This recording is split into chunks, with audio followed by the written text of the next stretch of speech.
Hare Krishna and welcome everyone back to our weekly session on Bhagavad Gita.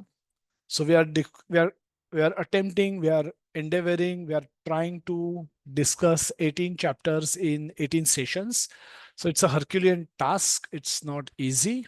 Um, it's a so there are beautiful purports written by Srila Prabhupada, which makes our understanding very clear. We are not discussing those. We are not chanting verses, all the verses at least. We're just chanting key verses, few key verses, and we are moving ahead just so as to complete the chapter in a day, in 2 hours time that is allocated. We allocate ourselves to. However, suffice it to say that Bhagavad Gita has much more deeper meaning and much more detailed knowledge. So all of you should endeavor, should should feel inspired to study Bhagavad Gita in detail as well. And we should have, the regular ongoing classes where we can do a verse by verse study of Bhagavad Gita and derive more nectar out of it. ये अच्छी तरह से और पढ़े, versus chant करना सीखे, अच्छे से हर एक वर्स पढ़े, हर एक वर्स के तात्पर्य देखे और उसका प्रैक्टिकल एप्लीकेशन देखे. And so that way Bhagavad Gita study can be a lifelong mission. It's not 18 session mission, it's a lifelong mission. Every stage of life, we can study Bhagavad Gita and we can derive a different meaning out of it. So such is the potency of the words spoken by Bhagwan Sri Krishna. So we'll discuss today karma yoga, action in Krishna consciousness. We are on chapter 5, and we'll take a quick look at all that what we have discussed so far in a very brief manner, and we will move forward. So as you can see in the picture, Krishna and Arjuna are on a chariot. Krishna is driving the chariot. Arjuna उनको instruction दे रहे हैं, बोल रहे हैं कि दोनों सैन्यों के बीच में मुझे ले चलिए. रथ सेनयोर उभयोर मध्ये, सेनयोर उभयोर मध्ये. Arjuna asks Krishna, is giving order to Krishna. Krishna is supreme personality of Godhead. In first session we discuss in detail why Krishna is supreme personality of Godhead. He's the owner, creator, controller, maintainer, and destroyer of all the worlds, all the universes. He's called Ananta Koti Brahmanda Nayaka. We are all Nayaka of our own life, maybe our own home, maybe our own community, our own society, maybe our own country, but our own, but Krishna is Ananta Koti Brahmanda Nayaka, not just this Nayak of this universe, but all the universes everywhere, wherever they exist. He is Nayaka. He is the captain of all of those because he's the creator of all of those. He's the controller of all of those. He's the maintainer of all of those.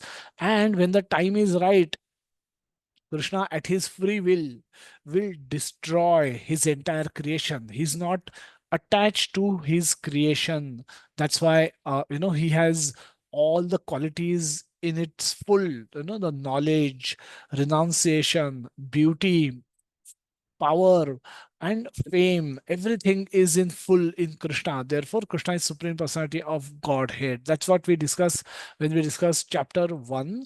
Also, we discuss that the diplomacy shown by Duryodhana, or in general, in our context, any degrees, any life skill that we show, where with by eliminating God from it, by moving away from God, is guaranteed for failure. Is guaranteed for failure. So Duryodhana's diplomacy is discussed, but Prabhupada writes that it's meant to be a failure because Krishna is not on his side. Krishna is on the side of the opponent party, Pandavas. Even though their army is smaller, but because Lord of the universe is on their side, there is no way they can get defeated. ये ना के ना प्रकार है ना उनको तो जीतना ही है. So their victory is guaranteed even from the beginning of the war. But Duryodhan, because of his ignorance, lack of knowledge, he is not aware of it. But Bhishma is aware of it. Dronacharya is aware of it, and therefore, they don't They and all their attempts to educate Duryodhana had failed, because of which ये situation आ गया कि दोनों आर्मीज एक दूसरे के सामने खड़े हैं, and hence with bad mood, with that anguish, Bhishma pulls out his conch shell and start blowing it to indicate that he is ready to start the war. After him, everybody blow their conch shells, and Arjuna, when when arrives in the middle of two armies, he started looking at two armies, and he's overwhelmed by compassion for all the people. He said, if war अगर ये युद्ध हो गया तो ये सारे लोग मारे जाएंगे. And so he's confused, he becomes overwhelmed by compassion, become fearful of sinful reactions. He's thinking, how will he enjoy, अगर ये सब सखा लोग सारे रिश्तेदार उनके मर गए युद्ध में, तो उनको मार के उसको कैसे मजा आएगा? How will he be able to enjoy even if he were to win the war and enjoy the kingdom? How will he enjoy? Then all these men, when they will get killed, their women and children will be exposed. तो अधर्म बढ़ेगा, फिर जो पिंडदान की क्रिया है वो भी रुक जाएगी, और इस सब के लिए मुझे जिम्मेदार ठहराया जाएगा. अर्जुना इज नाउ थिंकिंग, युद्ध करना भी चाहिए कि नहीं चाहिए?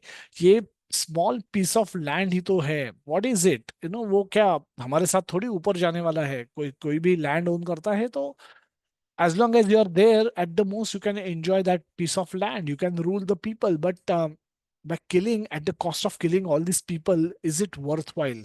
So indecision, and then he does surrender to Krishna, ask Krishna, pruchhami tvam dharma samudha cheta.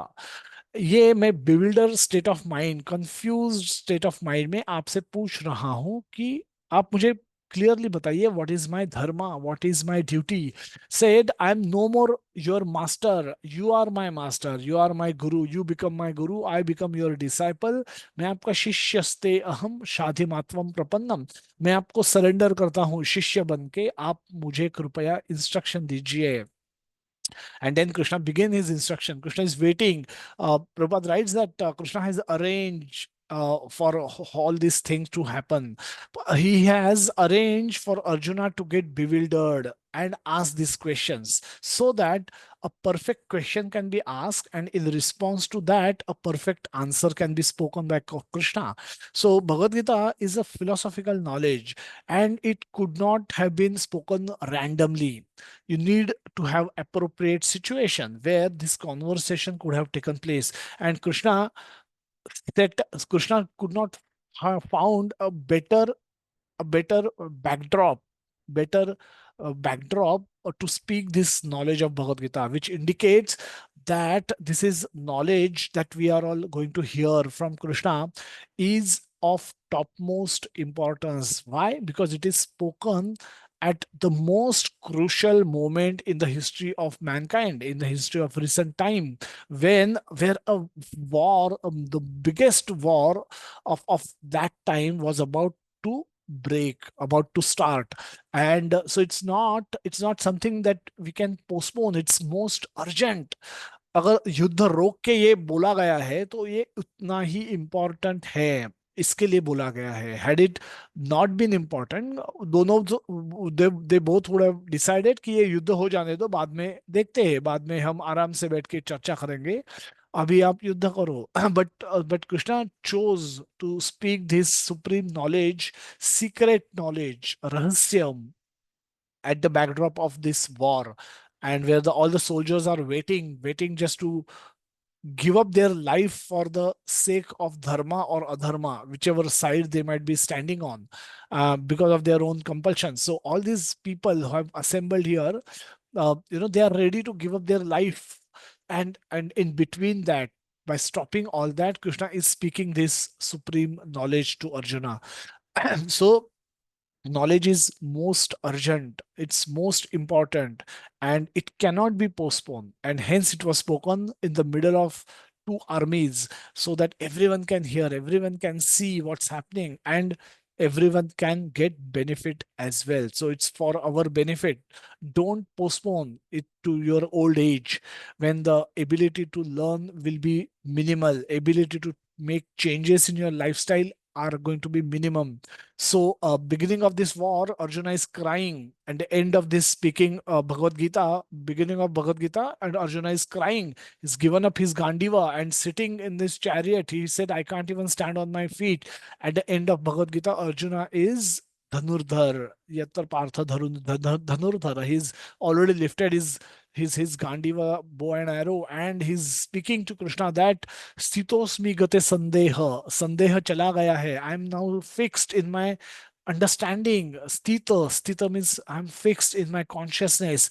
Sthitosmi gata sandeha karishye vachanam tava. I will do whatever you will tell me to do. I am completely surrendered soul unto you. You tell me what to do, I will do. No questions asked. So that surrendered mood Arjuna gets into, and then he's ready to fight. He's ready to kill. He's ready to kill his own relatives. He's ready to kill his own pitamaha, his own guru, his own friends, if Krishna wants it to happen. And so that's the transformation. So this knowledge is transformative. ये knowledge, ये कोई T party में discussion करने का topic नहीं है. This is meant for transformation. This is not कोई web series का स्टोरी लाइन, बहुत इंटरेस्टिंग स्टोरी लाइन है. It's not nothing like that. This is meant to transform your heart. And if you don't learn it with that intent, all your endeavors will be incomplete, or will not be successful. So we should learn it wholeheartedly, with an intent to do things according to the instructions given by Krishna, and be prepared to change, transform our own life according to the instructions of Krishna. And today's session, we will see what that transformation is going to be. So, chapter 2, Krishna speaks about the knowledge of soul, speaks about the how one should act in a sthita prajna way, and how one should maintain one's position consciousness at the time of giving up our life. And then Arjuna gets confused, asks a question, then should he really fight or should he give up, go to forest? Krishna says fight, because karma is cannot be avoided even for a moment. And then he speaks karma yoga. End this chapter by speaking about lust, how lust is the eternal enemy of anyone who is trying to do anything. Lust is not just lust between opposite sex. Lust is also lust for honor, lust for respect, lust for these are softer aspect of lust, which if we don't get, our insult can can can be more damaging to us than a physical injury. People speak some harsh words to each other, and then they remember for years and years of, after years and years also, they can't forget that you spoke to me in this way that day, or you insulted me in front of everyone the other day. And they know the time, the date, and the exactly what words that were spoken, even after they can repeat it even after few years. But a physical wound, on the other hand, can look very ugly, but eventually it will heal. It will become normal. At the most, it may leave some scar, but the words, the insult that people experiences, they leave deep, deep, deep wounds that practically never gets, at times, maybe never gets filled. So the lust is altogether bad. And then Krishna speaks on the fourth chapter that how he this knowledge is so critical, so crucial. And he gave this to sun god, who was the who was the king of all the planetary system. And then Arjuna is asking, oh, but sun god is Prachin, and you and I have taken birth now in today's time. How am I to understand? So inquiry is important. We keep asking all of you to, to ask questions. Why? Because that confirms our understanding. That help us get the understanding, confirms our understanding, so that we live. We don't know how long we are going to live. All of you may have a different set lifespans, maybe of 80 years, 90 years, 70 years, 60 years, maybe 50, maybe 40. Whatever time that we have been allotted in this lifetime, now we are fortunate enough to come in connection with Bhagavad Gita. So we don't want to waste this opportunity. So we want to grab it as much as we can in the short span. So don't leave it. That's why we said don't leave it for tomorrow, and don't leave ambiguity remain in your mind as well. Get correct understanding. Ask questions, just like Arjuna did. Ask questions. I am not able to understand this. Please explain me. And then Krishna elaborately give information about himself, and that is the title of the chapter is transcendental knowledge, because the knowledge that you are not this body or spirit soul is knowledge, but knowledge about supreme soul is transcendental knowledge. And that's what Krishna gives, that how he is the king, or he's the lord of all the demigods, all the living entities, and how he appears. He appears, tomorrow we'll celebrate Krishna Janmashtami. The appearance of Lord Krishna doesn't take birth because of his past karma. Just like all of us, we are forced into the womb of some parents, some random parents on the planet of this on this planet, and we are fortunate enough to have been born to Indian parents, to God conscious parents, who could have given us must have given us good upbringing, and because of which now we are living we are living in comfortable situation, and we are able to ask questions about the life in general, which brought us to the study of Bhagavad Gita. So we should all be very fortunate. We should all have a lot of gratitude towards Lord for giving us in a much favorable condition. But we know that that is not the case with so many other people. Just look around you, just look around your city, and you will find people living in extremely miserable conditions. So we all take birth according to our past karmic activities, and but Krishna appears at his own free will, just like a king sudden one day may decide to visit a jail in his kingdom. He's free to do that. Even those prisoners are his subjects, and those have gone, those are normal citizens who would have done something wrong, and as a result of which they have been put into jail for reformation, for transformation. So they are not outsiders, they are just his own people. So king may decide to go and visit a jail for a day. When he comes to jail, he might be inside the jail just like all other prisoners, and the other prisoners may think that he is probably one of them. But that's not the case. We should all understand that he has appeared in the jail, while the other prisoners have been brought into the jail. King comes at his own free will, does what he wants to do, and live also at his free will. He's not bound by the rules of the jail.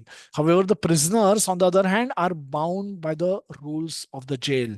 They can't do what they want and at whatever time that they want.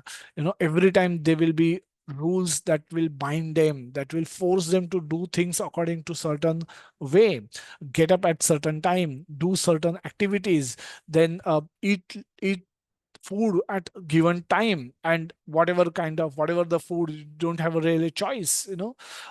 Whatever the quality of food and quantity of food that is given, you are forced to eat that. The living conditions are not very comfortable. No air condition, no AC, no so in the objective is not to facilitate enjoyment, but to facilitate reformation, recovery.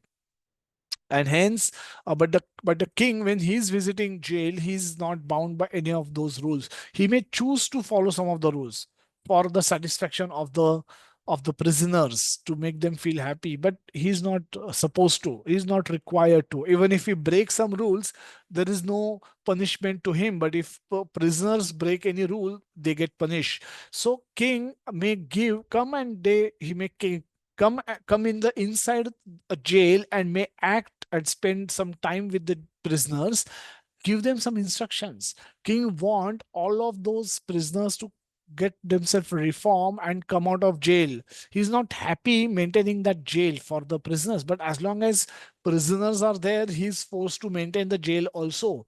So he want to give instructions. He want to encourage all the prisoners to come out of the jail, and for that, he will speak something, is give some instructions, and then that is not enough. He will send some of his representatives on a repeated basis to the jail to see if they are following the instructions or not. So, like that, Srila Prabhupada came to this world, and he reiterating what Krishna has spoken through the message of Bhagavad Gita. He's showing by practical example how instructions of Lord Krishna can be practically followed in today's time. And he's encouraging everyone to do so. He's creating facility for everyone to follow, to come and join the Krishna consciousness mission, the ISKCON mission that Prabhupada has established, only for this purpose, that where all like-minded people can come together and practice together the philosophy spoken by Lord Krishna. So all of them can benefit, all of them can elevate themselves, all of them can transform themselves from the who they were to who Krishna want them to be. It's like all of those who are parents, they will all agree that they want their children to listen to them, not to satisfy their ego, but whatever parents will tell small children, it is for their own good. It is for the good of that child. And therefore, parents want their children to listen. Similarly, Krishna is our eternal parent, and he has given us some instructions, and he want us to follow those instructions, transform ourselves, transform our consciousness, our mentality, and come back to Krishna for eternal happiness, eternal living, eternal happiness in his dham.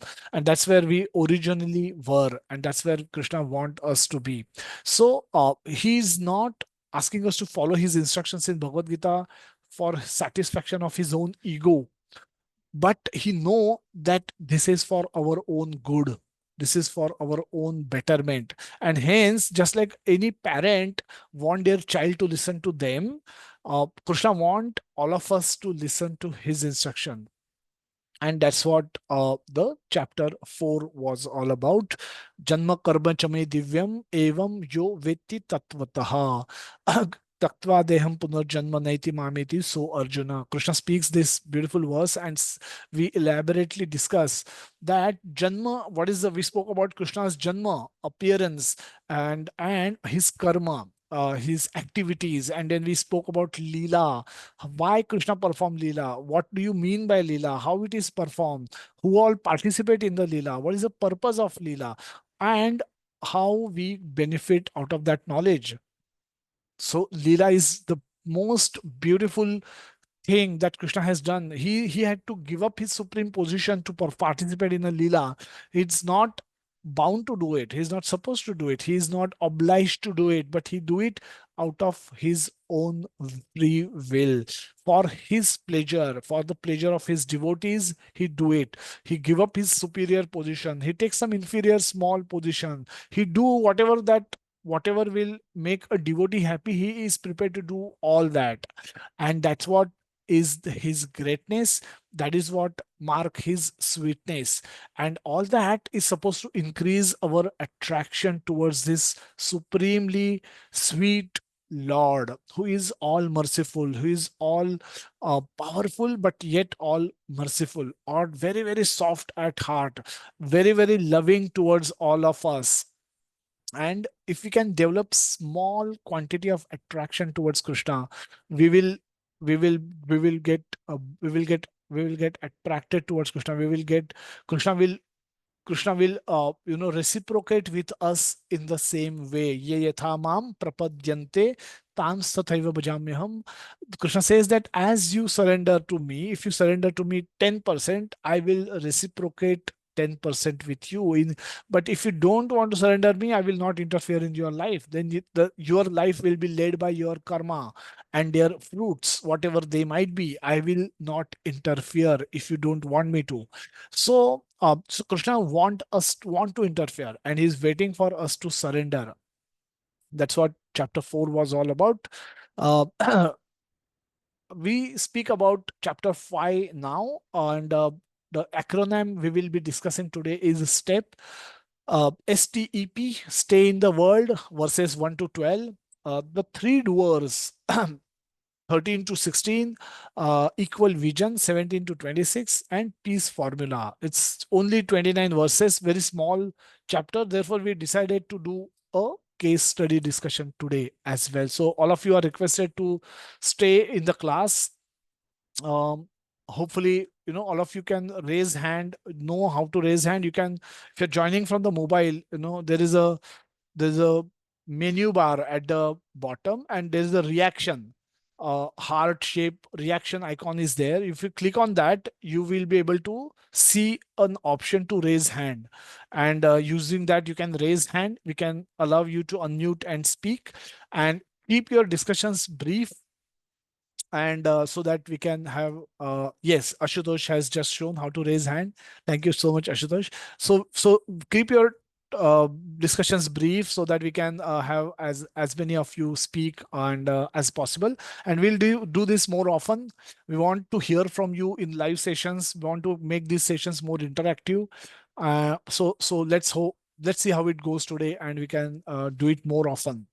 So the first verse is, Arjun speaks to Krishna. I asked this question, which is similar to the one he asked at the beginning of chapter 3. Arjuna is saying that, oh Krishna, first of all, you ask me to renounce work, and then again you recommend work with devotion. Now, will you kindly tell me definitely which of the two is more beneficial? Yet Shreya एतयोरेकम तन्मे ब्रूहि सुनिश्चितम. सुनिश्चित करके आप मुझे प्रिय कृपया बताइए कि of these two, the renunciation of work, giving up work, and acting and doing the work, between the two, what is best for me? श्रेय क्या है? मेरा श्रेय मतलब what is best for me in this case? Now, we'll take a look back. The last time Krishna spoke about, Krishna recommended fighting is not often. We are in fifth chapter. We have had, the 72 verses in chapter 2. Then there are about 45, 46 verses of chapter 3, similar 4, chapter 4. So there have been so many verses have gone. And the reference to fight war was missing in all the discussion that happened between Krishna and Arjuna, where Krishna spoke majoritively, but Krishna uh, recommended Arjuna to fight in the 4.42. Now, the last verse of fourth chapter, he recommends that you fight. And before that, the reference to fight was only there in 3.30. And prior to that, the only time he told Arjuna to fight, the last two consecutive verses, 2.37 and 2.38, where Krishna says, "Hatova prapsase swargyam jitva va bhokshase mahim tasmat उत्तिष्ठ कौन्तेय युद्धाय कृत निश्चया." आप मर जाओगे तो स्वर्ग मिलेगा, जीत जाओगे तो राज्य भोगोगे, तो लॉस क्या है? प्रॉफिट ही प्रॉफिट है, दोनों में आपका गेन है। तो उठो अर्जुन और युद्ध करो. Then immediately next verse Krishna says, सुख दुखे समय कृत्वा लाभालाभो जय जयो ततो युद्धाय युजस्व नैनम पापम अवाप्स्यसि. तो आप युद्ध करो. ये मत सोचो कि सुख दुख क्या होगा, लाभ होगा या अलाभ होगा, लाभ होगा या हानि होगी, इसका विचार किए बिना आप युद्ध करो. ऐसे आप इस मूड में आप अगर युद्ध करोगे, ये सोच के युद्ध करोगे कि मैं तो सिर्फ मेरा ड्यूटी कर रहा हूं, तो आपको पाप नहीं लगेगा. तो killing also will not yield you any sin. So Arjuna becomes confuse कि इसके बीच में तकरीबन more than 100 verses Krishna spoke without any reference to war, and suddenly in the 42nd verse of fourth chapter he is asking Arjuna to fight. So confused state में अर्जुना वापस पूछते हैं कि युद्ध करूं कि नहीं करूं, आप मुझे ठीक से बताइए. The personality of Godhead replied that renunciation of work and work in devotion are both good for liberation, but of the two, work in devotional service is better than renunciation of work. Krishna is going to speak something very significant. He's comparing two paths, and but he's saying the result of both is same. However, you should do the second one. Why? Because it is easy, it is natural for a devotee. any living entity. Now that's why it is easy, and hence you should follow that. The one which is difficult, you need not follow. But he's saying the result of both are same. One who neither hates nor desires the fruit of his activities is known to be always renounced. Such a person, free from all dualities, easily overcome material bondage and is completely liberated, O mighty Arjuna. So Krishna is asking Arjuna to work in devotional service, and he's saying it is better than renunciation of work. So Krishna is recommending spirit of renunciation in work, sannyasa in karma, not the renunciation of work itself. Just to clarify these two terms, Krishna is saying that आपको कार्य करना है with a spirit of renunciation. कार्य करना है, भोगने के लिए करना नहीं है. You may fight a war not with intent कि ये अगर मैं जीत जाऊंगा फिर मैं राजा बन जाऊंगा, फिर मेरे इतने सारे सेवक होंगे, इतनी सारी दासियां होगी, इतनी सारी रानियां होगी, ये मैं यहाँ महल बनाऊंगा, यहाँ से मैं मार्बल लगा के उसका बेडरूम बनाऊंगा, ये करूंगा. ये this is spirit of enjoyment. This is fighting war with the spirit of enjoyment. I want to fight war. I want to I want to win the war, and I want to enjoy it. Just like we somebody student is studying engineering. Uh, why he's studying engineering? He may like some subject of engineering. He may find it comfortable to study engineering rather than other streams like medicine, maybe commerce or any other thing.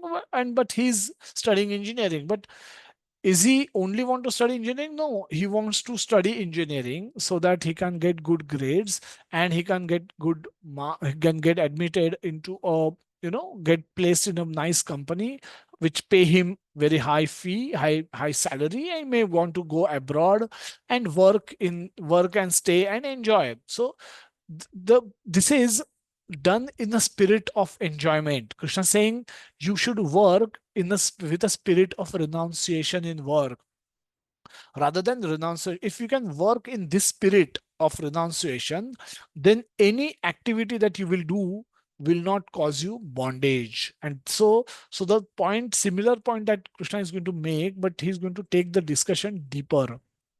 That renunciation of work, काम बंद करके आपको काम नहीं चलेगा. Sannyas of karma is not recommended. Krishna is saying spirit, act in the spirit of renunciation, act with the spirit of renunciation.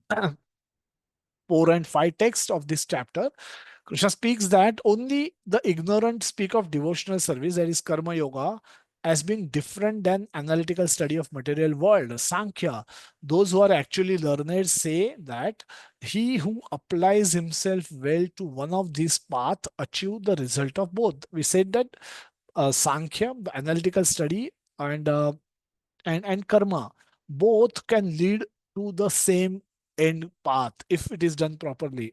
So fifth verse, Krishna says that one who knows that the position reached by means of analytical study can also be attained by devotional service, and he who therefore see analytical study and devotional service to be on the same level, see things as they are.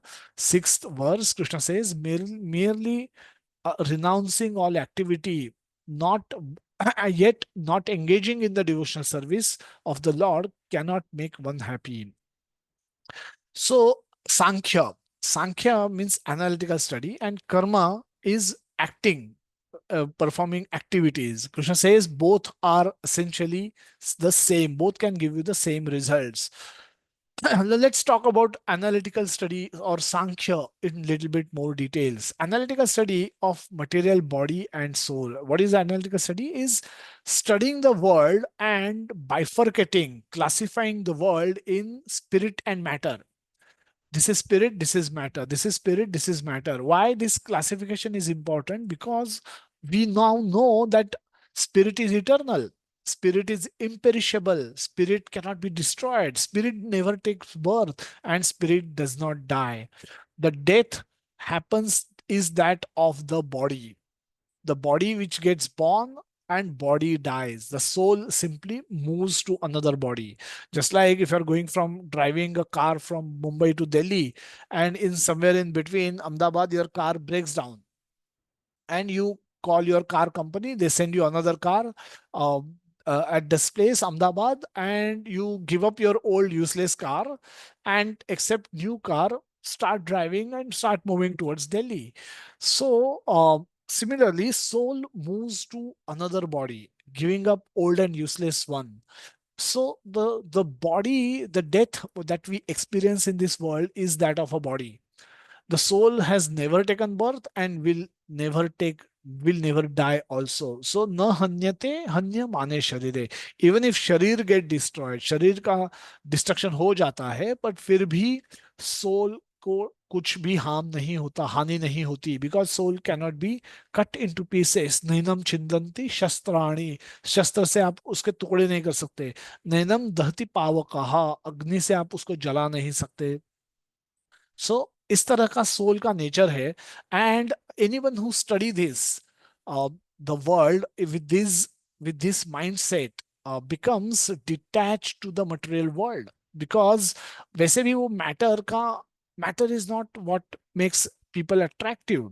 So analysis of temporary material world leads to detachment from material activities. Such knowledge ultimately leads one to find Krishna, the root of everything. So this is supposed to happen. Not that it always happens with the Sankhya yogis, and we will see the reason why it doesn't happen. But take, for example, a pastry.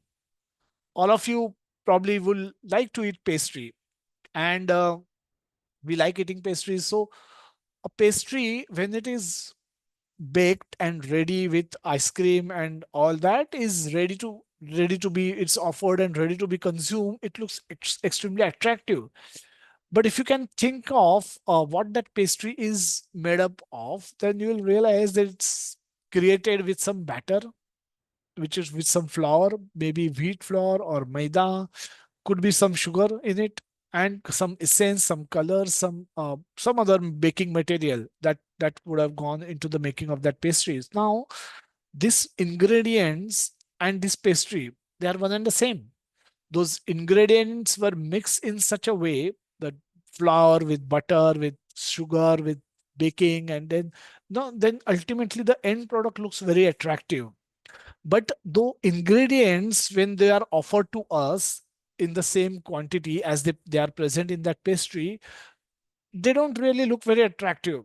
The maida in a bowl of maida doesn't really attract us, isn't it? But the pastry in the bowl, extremely delicious, extremely, mouth watering. But the maida in the bowl, not so much attractive.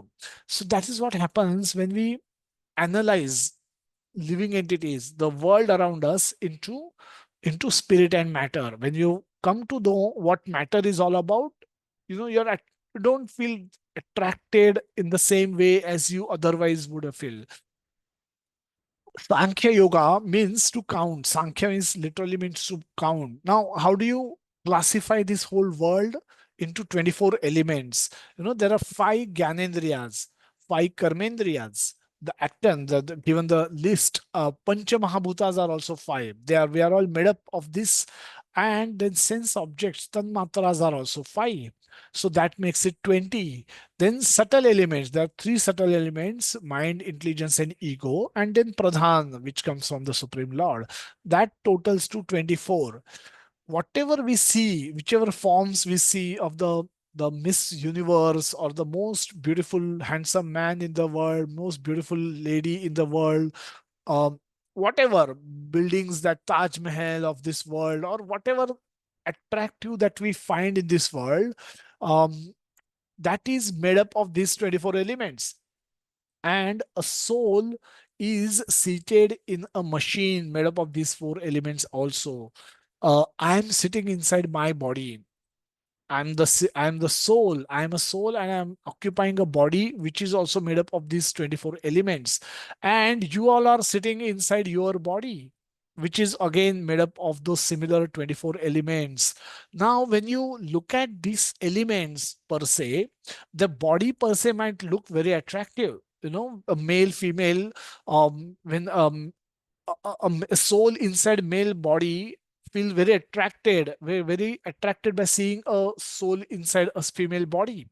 However, if you analyze that body also, this is what you will end up getting. There's earth, water, ether, fire, air. There are there are few Gyanendriyas are there, Karmendriyas are there. Now these are by themselves don't feel very attractive.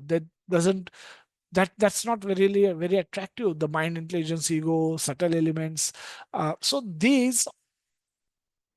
So the analysis, if we do, uh, make us detach from the matter, make us help us become detached from the matters, or help us reduce our attraction for the matter, so that it can be our attraction can be directed to Krishna, who is the root cause of all that we see in this world. All those 24 elements comes from Krishna.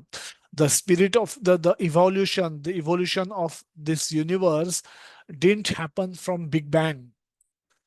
It happened in this way. All these elements were created by somebody, by Lord, and we can see presence of all these elements. We can see presence of mind inside all of you.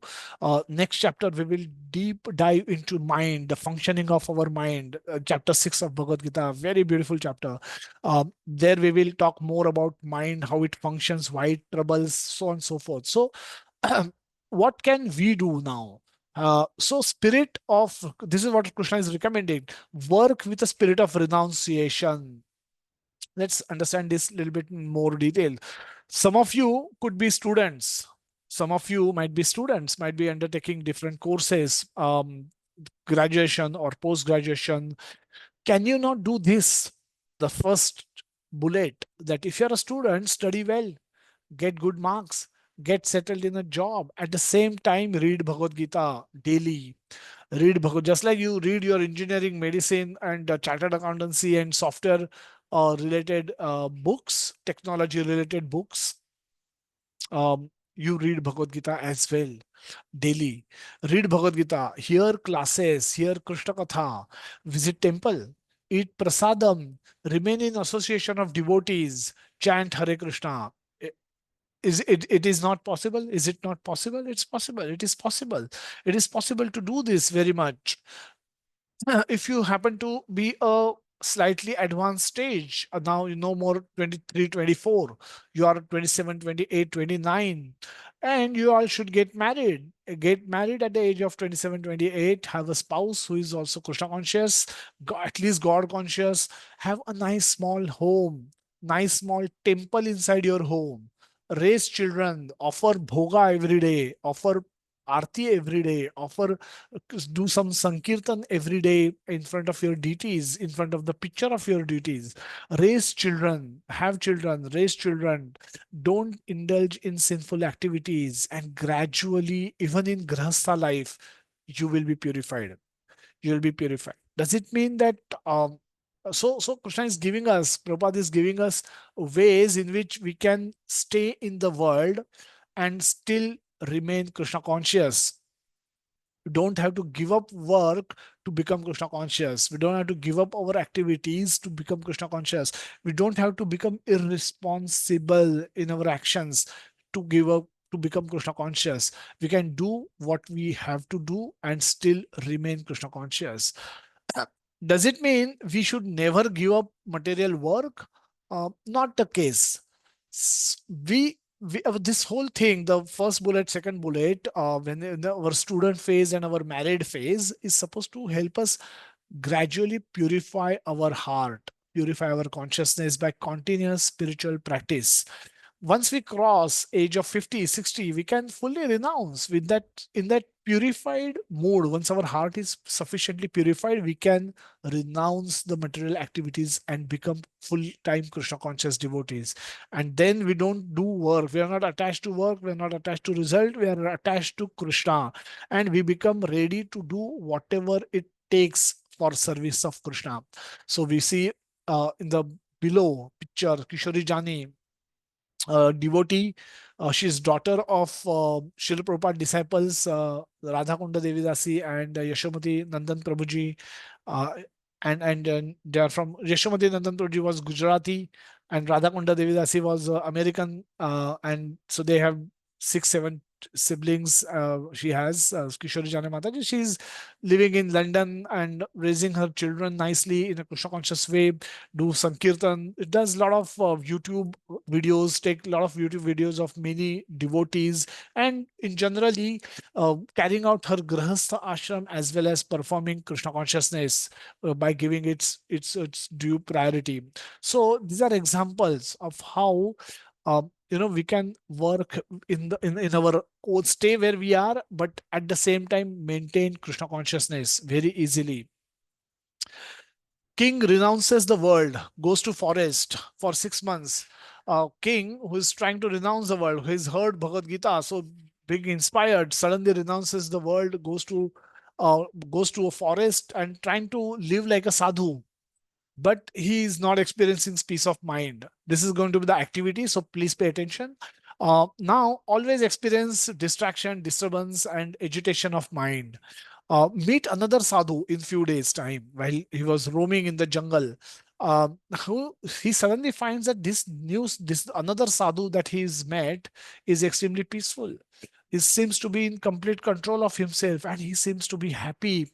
Even though he possesses nothing, he seems to be very happy, very blissful. So he naturally inquires that I'm trying to do the same thing that apparently you are doing, but I'm experiencing agitation of mind. My mind is always disturbed. So kindly guide me, kindly tell me the secret, please help me. The sadhu is saying, we have just met, I don't know who you are. I can't, how can I guide you? Because I don't even know who you are, how can I guide you? And then hearing this, king becomes surprised, says, आप नहीं जानते मैं कौन हूँ? साधु ने बोला, नहीं जानता आप कौन हो? And then he go on talking about himself कि मैं तो महाराज था, मैं बड़ा किंग हूँ, और मैं यहाँ पे मेरा राज था, ये मेरी कैपिटल थी, यहाँ पे ये मैंने शत्रु का विनाश किया, मेरे पास इतने हाथी है, इतने घोड़े हैं, इतने सैन्य है, इतने सारे पैलेसेस है, इतनी सारी रानियां है, इतने बच्चे हैं, मेरे इनकम इतना है, मेरे राज्य का कोष इतना बड़ा है, इतने millions of people live in my kingdom, they all, मैं जहां जाता हूँ मेरी बहुत वाह वाह होती है, आप मुझे नहीं जानते, and go on talking talking talking. So the questions to all of you. This king was experiencing disturbed mind, troubled mind. He was troubled by his mind. No peace of mind. Do we all experience this in our life? You can type yes, no in the chat box.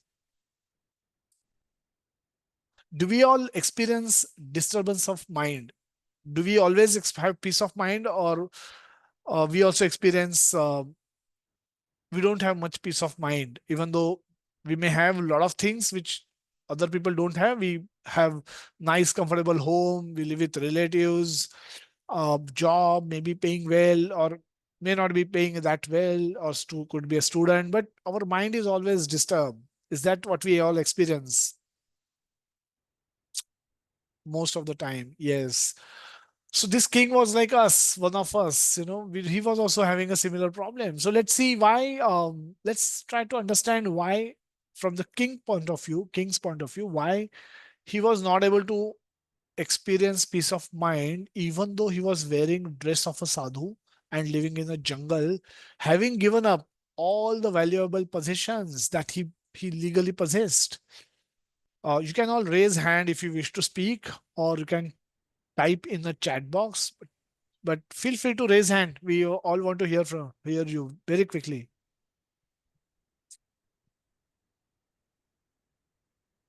We have one hand raised by Chetan Prabhuji. Chetan Prabhuji, you can unmute and speak.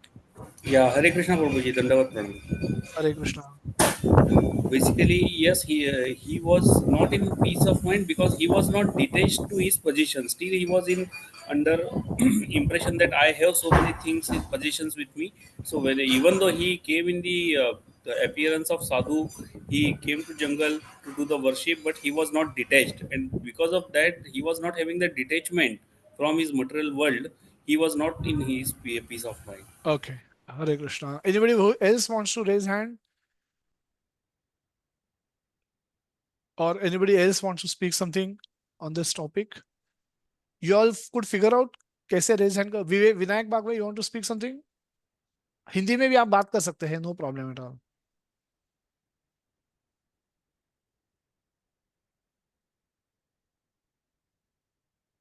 Vinayak Bagwe, if you want to speak, you can speak. You're unmuted already, or I'll just mute you if you happen to have accidentally unmuted. So let's go to the chat box simultaneously, if just to see if there are any comments. Could not detach himself from the material possessions, so still mentally attached to the possessions. No peace of mind because soul is different than material body, which we can't understand. Still is attached to the previous life. Okay, a lot of answers. No hand raised. I don't see any hand raised. Anybody wants to speak? Feel free to. I hope you could have figured out how to raise hand. Go to this menu of Zoom. There's a reaction. You can click on the reaction and you can see there. You can raise hand. Ashwini Mataji, yes, Hare Krishna. Hare Krishna Prabhuji Dandavat Pranam. The king is just physically detached from all his uh, living things, that is his kingdom and his palace. But mentally he is involved in that. Though he is detached, still he is thinking about all those uh, lavish life, all those his pastimes. That's why he is Mm-hmm. having disturbance. Okay. Parul Mataji, yes. Hariom Prabhuji. Hare King has Krishna. already is in the jungle, but still he thinks these possessions are his. मतलब अभी वो delusion में है, उसको true knowledge नहीं है कि actually उसका क्या है और क्या नहीं है. Very स्टिल nice वो point. Yeah. तो वो अभी छोड़ तो दिया है उसने, लेकिन अभी वो उसी स्टेट में है कि ठीक है, मैं कभी किंग था, मैं ये था वो था. क्या ट्रू है उसका वो नहीं समझ पा रहा है. Okay. Thank you so much. Bhagesh Mataji. Hare Krishna Prabhuji, Dandavat Pranam. Prabhuji, king still have that things like I have this all possession and I have leave that. Means he is not thinking this is not mine. He is thinking like that all things already I have it and now I only leave that. So still he have that I, and because of that he is not experience. I mean he have a disturbance of a mind. Hare Krishna. Hare Krishna. Thank you so much. Yeah, lot of comments in the chat box. Is still not become Sthita Prajna. King's internal consciousness has not yet been purified. King is binded with his karma. Wearing sadhu's cloth is not salvage his duty, and hence king cannot be mentally come out of that. And contrary, he will be always in dilemma, disturbed due to absence of internal shuddhi and attachment. He is still disturbed. So very nice comments. Thank you so much all for contributing. Sudhi Prabhuji, one last comment. We'll move to then our next section. Hare Krishna Prabhu Dandavat Pranam. Thank you, Hare Krishna. Prabhuji. So, Prabhuji, what I understand is that the king, even if he has changed his dress from a king and become a sadhu, wearing a dress of a sadhu, but internally in his knowledge and conscience, he is still remaining in his thoughts with material possessions. And maybe he is feeling some pain that he had left all those things. It would have been a very comfortable life, which was in earlier, and now he becoming a sadhu, he is unable to have this comfort. So that may be a condition for his disturbed peace. Okay. Hare Kanchan Krishna. Mataji, yes. Hare Krishna. Thank you so much. Kanchan Khatri, yeah. Please speak. Jai Shri Krishna Prabhuji. Yes, Krishna. As per my understanding, I think that what is outside doesn't matter much, but what inside is happening is what makes us Krishna conscious. If we are not ready to change what's inside and the at the soul level, at the conscious level, I think it will not be that effective. Effective. Very nice. Thank you so much, Mataji. Thank So let's move. Thank you. Thank you everyone for nicely contributing. This is how we hold group discussions. And if you all can participate nicely, we can do more of these so that our sessions can become interactive as well. Just don't remain one-sided. So yes, I think a lot of you have given a lot of right answers or indicatively right answers, or if you are thinking in the same line, correct direction, that just by changing external dress and changing the place where you live does not guarantee change of internal consciousness. And that happens when there is a atma shuddhi, or there is a purification process that one has undertaken. A sadhu stops the king in between, पूरा lecture दे रहा था अपने आप के, मैं ये हूं, मैं वो हूं, उसने ने रोका, बोला hold on. So internally you are still attached to everything. Internally in your mind, you have never given up those things, and hence, when you have so much hundreds of attachments, कहीं ना कहीं तो you will be thinking कि कुछ ना कुछ तो गलत हो रहा है कहीं ना कहीं तो, and therefore your mind will always be disturbed.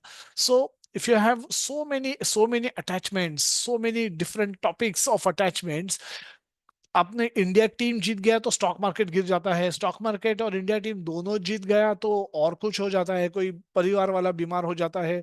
अगर स्टॉक क्रिकेट भी जीत गया, स्टॉक मार्केट भी अच्छा है, परिवार वाले भी ठीक है, तो मेरा पॉलिटिकल लीडर हार जाता है. सो हमारे इतने सारे अटैचमेंट्स है, इतने सारे, we are investing our self into so many places, कहीं ना कुछ तो गलत होगा ही, because this is world is all like that only.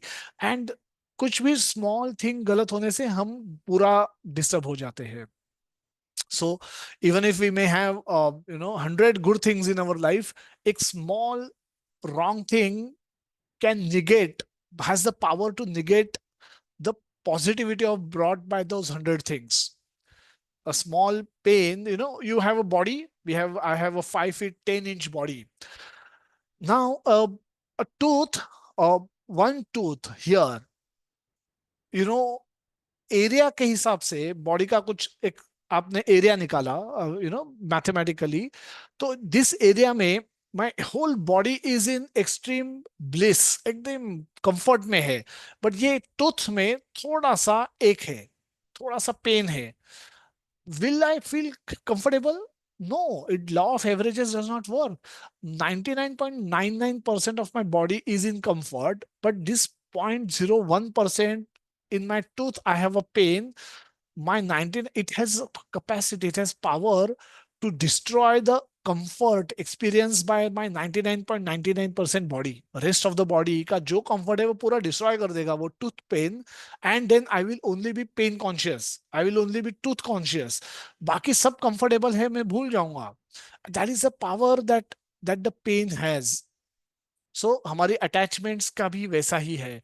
We have so much attachment, तो कहीं ना कुछ गड़बड़ होती है, which causes us the mind to become disturbed. So this is due to impure internal consciousness. So without purifying our mind, if we give up our duties in a prematurely, it will be considered irresponsible action, and we will not be, neither we will, it is not good for personal, at a personal level it is not good, because we will not, हम happiness खोजने जाते हैं one में, और so one में हमको, we don't get happiness, experience happiness by physical possessions, opulence, money, women, wealth, और so वहां से हमको disturbance ही मिलता है. So we go to forest for peace, searching for peace of mind. And but as long as we are carrying those things with us, we will not experience peace of mind there also. So prematurely अगर हम one में गए, we give up our everything in a premature way and go to forest, it will be considered to be an irresponsible action, and we will not experience peace of mind. So it is not good at a personal level, because you will not be happy, you will not be peaceful, you cannot be happy. And not it is for a good for a social level. At a social level also, if I happen to be a grahastha, I suddenly, in a premature way, I give up my duty of a grahastha ashram and go to forest, and I'm neither happy there nor my family is happy here. So I'm doing injustice at both places. Therefore, Krishna say, stay where you are. Stay where you are. That's the step first word. We look at an example of Vishwamitra Muni. Vishwamitra Muni was a Kshatriya by birth, but he wanted to become Brahmarshi. And he wanted, बहुत तपश्चर्या की उन्होंने, तपश्चर्या की, but Vashishtha मुनि से उनको ईर्ष्या हुई ना, ईर्ष्या हुई तो उनका तपोबल रिड्यूस हो गया. ईर्ष्या इज अ निगेटिविटी, अनर्थ है. But the moment ईर्ष्या came into his heart, his tapabal reduced. He realized his mistake. He said, अभी मैं ईर्ष्या नहीं करूंगा किसी से. तो वापस तपस्या करने बैठे. मेनका आ गई. मेनका आ गई and she allured him, his attention, and then he got attracted to her. They united, they had a child, and Shakuntala was born. But in the process, he forgot his tapasya. उनको तो ब्रह्मर्षि बनना था. तो again he said कि ये तो गड़बड़ हो गया, मैंने गलत किया. And then he renounced them, and he again went to the forest, started doing tapasya once again. Now this time Indra sent Rambha, another apsara, very beautiful. She came with a parijata tree, and then she shook the tree and shower all the parijata flowers on Vishwamitra Muni. Now Vishwamitra opened his eyes and see another beautiful lady in front of him. Oh, but this time he was not, he didn't become lusty. Just like previously, he got caught by lust, but now he's saying, I don't want to make the same mistake. मैं same गलती दोबारा नहीं करूंगा. तो उन्होंने रंभा को तरफ उनको गुस्सा आया कि ये वापस मुझे डिस्ट्रैक्ट करने आ गई है. तो इसमें इस बार वो लस्टी नहीं बने बट एंग्री बने, गुस्सा हो गया ना. गुस्से से उन्होंने रंभा को पत्थर में बदल दिया. But again his tapobal got reduced. So all his efforts, because his heart was not purified, all his efforts were getting defeated time and again. Eventually he became devotee of Lord Krishna. And then the same Vishwamitra Muni was given task to play a role to play in the Ramayana, where he took Lord Ram and Lakshman, come to Darshat Maharaj, ask for Lord Ram when he was just 16, 17, then take him to the forest जहाँ पे जहाँ पे हवन हो रहा था, sacrifices हो रहे थे. Then Ram protected the sacrifices. He killed Taraka and other demons, and then took him to Janak Maharaj. There, they all the witness the Swayamvar, participate in the Swayamvar, win Sita, and play a big role in the entire Ramayana. And he was declared Brahmarshi by Vashishta. So he became successful when he took shelter of Lord. When he was trying to do everything on his own without sufficient purification of heart, he was defeated. Prabhupada went to America. Prabhupada says, in this world, everyone is suffering because they have turned away from God. He went to America, he challenged Americans that you have everything. You're the richest country in this planet. You have tall buildings, big cars, big homes, then lot of luxury that the world has not even seen, not even thought of. Those kind of luxuries are there with you. Skyscrapers, this 100-storied Empire State Building was built in 1930s and 30s, when the world was living in extreme poverty. So that kind of best of material facilities, you're at the pinnacle of material opulence, and but still no one in your country is happy. Your children are committing suicide from the top of your buildings, the tall skyscrapers. They go there and commit suicide. They're taking drugs because they are not happy. Why? Because you are turning away from God. You have you're, you don't have God in your life. You're not living a God centric life. You have removed God from your life, and that's why money, riches, none of those things can bring you happiness, can bring you peace of mind. So Lakshmi ji is a consort of Lord Narayana, and she's happy when she is at the feet of Narayana. So worship Narayana, worship Krishna, Lakshmi will follow, and you will be peaceful, you will be happy. So Vedic culture and non-Vedic culture, quickly, A, B, C, D, E, F, G. A Vedic culture is where absolute truth is, Krishna is accepted as the absolute truth. Brahmanas are accepted as teachers of Vedic knowledge, accepted and respected both. Cows are worshipable object, not to be killed or sold for money or food. Demigods are accepted as representatives of Supreme Lord, and they are respected. They are not worshipped, but they are respected. Etiquettes while dealing with different people. When we meet devotees, we when we meet senior devotees, we pay obeisances as if we would pay in front of Lord. When we meet equal devotees, we deal with them in a friendly way. When we see new devotees, we become compassionate. We guide them.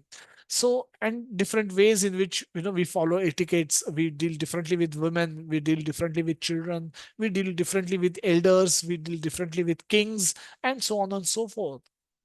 F means flee to the feet of Lord Krishna. Whenever and wherever there is a difficulty or danger, you should not know any other shelter. And G is giving, always live life in mode of goodness and not in passion and ignorance. So everything else is non-Vedic culture, is adharma. So Nishkam Karma Yoga, let's understand this all little bit more detail. So, and how this is different than Bhakti Yoga, Kevala Bhakti. That we will discuss. So this is what Krishna has been recommending Arjuna to perform. So they have perfect knowledge. Nishkam Karma Yogi has perfect knowledge. I am not this body, I am spirit soul, part and parcel of the Supreme Lord. I want to render, what do I want to do? I want to render service to Him for His pleasure. Now, this is, everyone should take a print of this, and then you should remember, read this every morning, that this should be our goal. Our goal is to become like this, at least. If we can't become pure devotee of Lord Krishna like Prabhupada, at least we should hope to become like this. So I want to render service to Krishna for his pleasure. I will work in detached spirit, not wanting credit for good work, if any that happens. I know it is Krishna's given abilities, talents, and skills that are enabling me to do anything in his service. So I'm not created my brain. If I'm a good singer, I have never created my own vocal cords. If I have some skills, I have done, you know, none of those are born out of me. No, I have not manufactured those skills out in me. I might have discovered, I might have enhanced them a little bit, I might have maintained them a little bit, but I have certainly not created any of this. I have never created my brain. I never created my heart.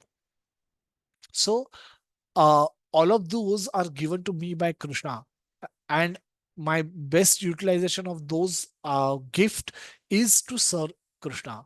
If I can serve Krishna using this gift given by Krishna, that is best. Those gifts, those abilities, those skills, and those talents are not mine. They are Krishna's, and hence they should be used for Krishna. Gardener and a carpenter. Gardener is doing what am I? Who are you? I'm a servant of God. What work do you do? Work allotted by God. God, I have given the skills of gardening. I'm doing gardening. How do you work? I work hard with sincerity, dedication, and to the best of my ability. So I don't want to become lazy. And what do you do with the results? Because the garden is owned by my master, I give all the flowers to my master. So whatever work happens, I give it to Krishna. Similarly, for the carpenter, so, Nishkam Karma Yoga, shift your attitude, doership attitude to divine. This is very important. Why it is sometimes difficult for us to give up doership mentality. While functioning in this world, we make various claims that I did it. Only I could have done this, and I have achieved this. So we are eager to highlight our achievements, our creation, showcase our creation, highlight our achievements, and in in general show the world how important we are and how much impact we are doing in this world. But the reality, we can't do anything on our own without God's sanction. Without God's sanction, we cannot do anything. So if we claim entire credit ourselves, one, we are cheating Krishna, and we are cheating ourselves also, because now this will give rise to pride, and that will eventually destroy us. We are we may claiming something which we have not done is cheating, and it will give false pride, which will destroy us eventually. Take for example, there's a snake, and if you don't know how to kill a snake, you will run, you will find yourself some safe place and where you will stand, and then somebody else will come who know how to handle snakes, and they will kill the snake. Once the snake is killed already, you will go and you can take a stick and you can beat that snake. Now the snake has been killed by someone else. You're only acting to be killing the snake, or you're only hitting a dead snake, and then claiming that you have killed the snake is false. It's cheating, and it's also dangerous because tomorrow a real snake will come, you will not be able to kill him. So this is what we are doing. We are claiming credit for things which happen with Krishna's sanction, which happen, which cannot happen without the facility, without using the facilities given by Krishna, without using the skills and talents given by Krishna. So we should not be claiming complete doership, ownership for things which happen through us. So eliminate the false ego and doership feeling while doing work and replace it with I am faithful servant of God. If something good has happened, it has happened because of the sanction of the God, because of the sanction of Lord, and because He helped me, because of the talents which are given by God. So don't take any credit for the work done. Humbly surrender reward to God. Now, this is something that we should all be doing. Then one may ask that what if I had to give all credit to God, what is the motivation for me to work? Why will I want to work? So we should all want to work for the purification of heart. So world is self-sufficient and will continue to function even without us. If nobody should think that world will come to a standstill, halt, even if we were to leave this world, not our families also will not stop functioning. They will all go on, and that knowledge, is very crucial. So, why should we work? We work to purify our heart, to elevate us and revive our original nature. King, take a vacation. Say, go to a matha, saying tell a minister that don't disturb me for a week, and let my prince manage the whole kingdom. But on second day, third day, the neighboring kingdom come to know that the king has disappeared, is missing, and then they decide to attack this king, this kingdom. But the prince is very brave, very young, very energetic, very expert in martial military art. So he takes the leads the army, fights the battle, and win the war and win that kingdom also. Now, when the war was to happen, this king called a minister saying that, "Oh, I'm in a matha and war is about to happen. Let me come back." Minister say, "No, no, stay there. Your prince is very expert. He's leading the way. Let him lead." And then the war happens. He wins the other kingdom. 1 week gets over. Now the king is worried. He's saying, oh, he again call up for that minister and says, "Let me now come back. My prince, I know he has won the war. He seems to be very capable, but he will need my assistance in running the kingdom. It's not easy." But now the king says that you're already at the age of retirement. You stay in the matha. Let prince handle him, because now the the all the citizens of your kingdom now want him to become king. They no more require you. So be in the matha and stay in the matha forever. So like that, one understand that eventually, the world can function without us. There's no need for us to assume that the world will come to a standstill if we were to leave. A farmer complained of hard work. God comes to him saying that you are working hard, you are saying. He said, "Yes, I'm working extremely hard. I'm extremely tired." Then God keep asking him, "What do you do?" "Oh, I'm doing farming." So he said, "Who gave you the seed?" He said, "You, God." And then who put the potency, germination potency inside the seed? Because every seed does not fertile, is not fertile. He said that potency is also kept by you, God. Then, okay, the who gave you the earth? In which the crop is coming. He said, "Land is owned and controlled by you. Earth belongs to you, God." Then who gave the rain? Because of without rain, how can there be any crop? Farmer said, "You, God." you are only sanctioning the rain, and because of you only the rains are coming. Then what are you doing? I am putting seed inside the earth. That's the only thing I'm doing. So 90% of the work is done by God. 10% of the work is done by the farmer, and by doing that 10%, you saying that you are tired and I should not get tired. How is that possible?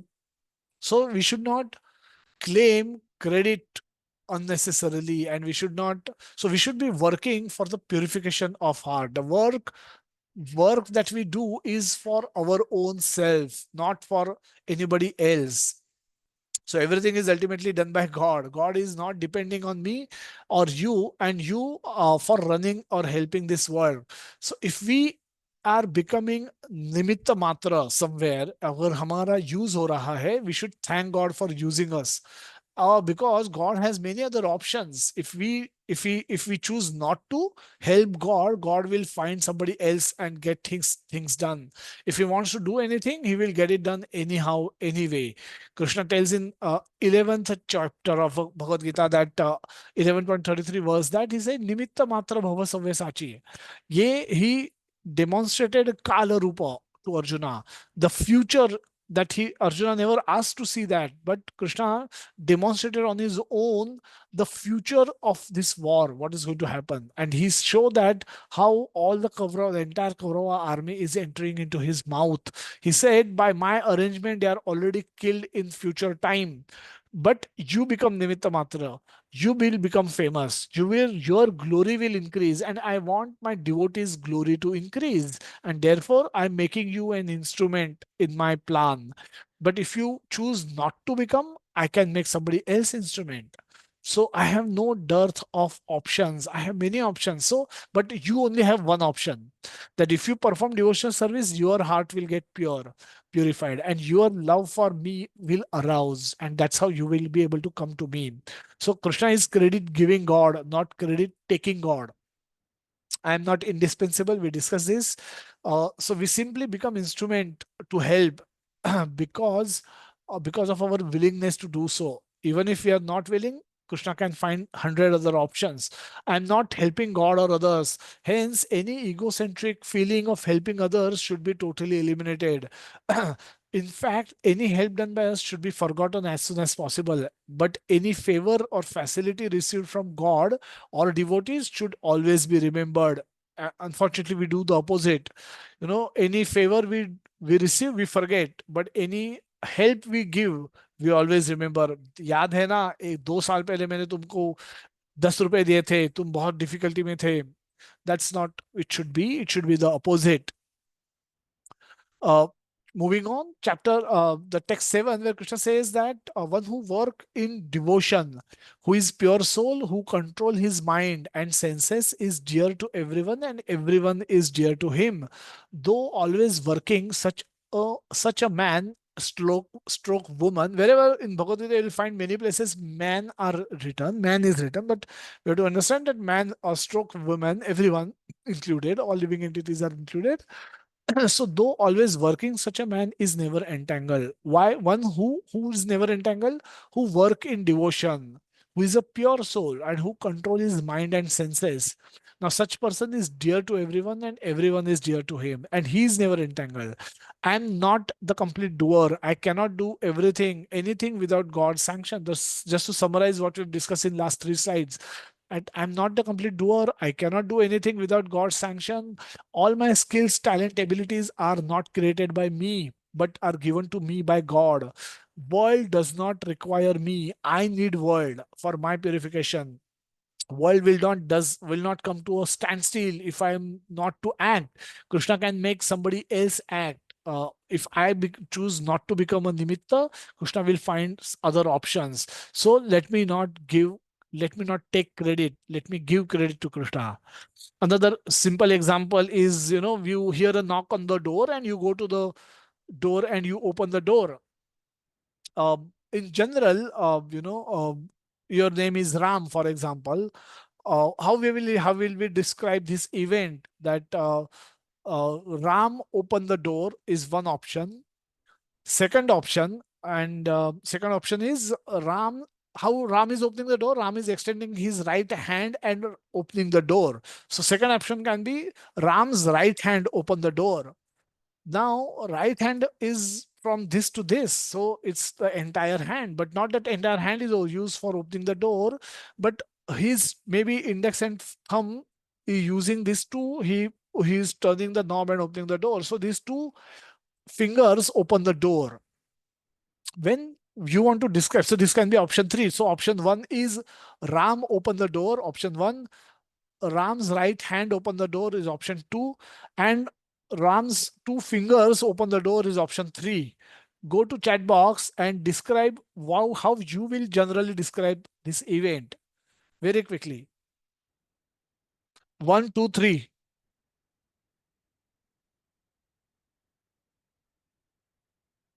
Or you can put it in the chat box. Yes, Ram open the door. One.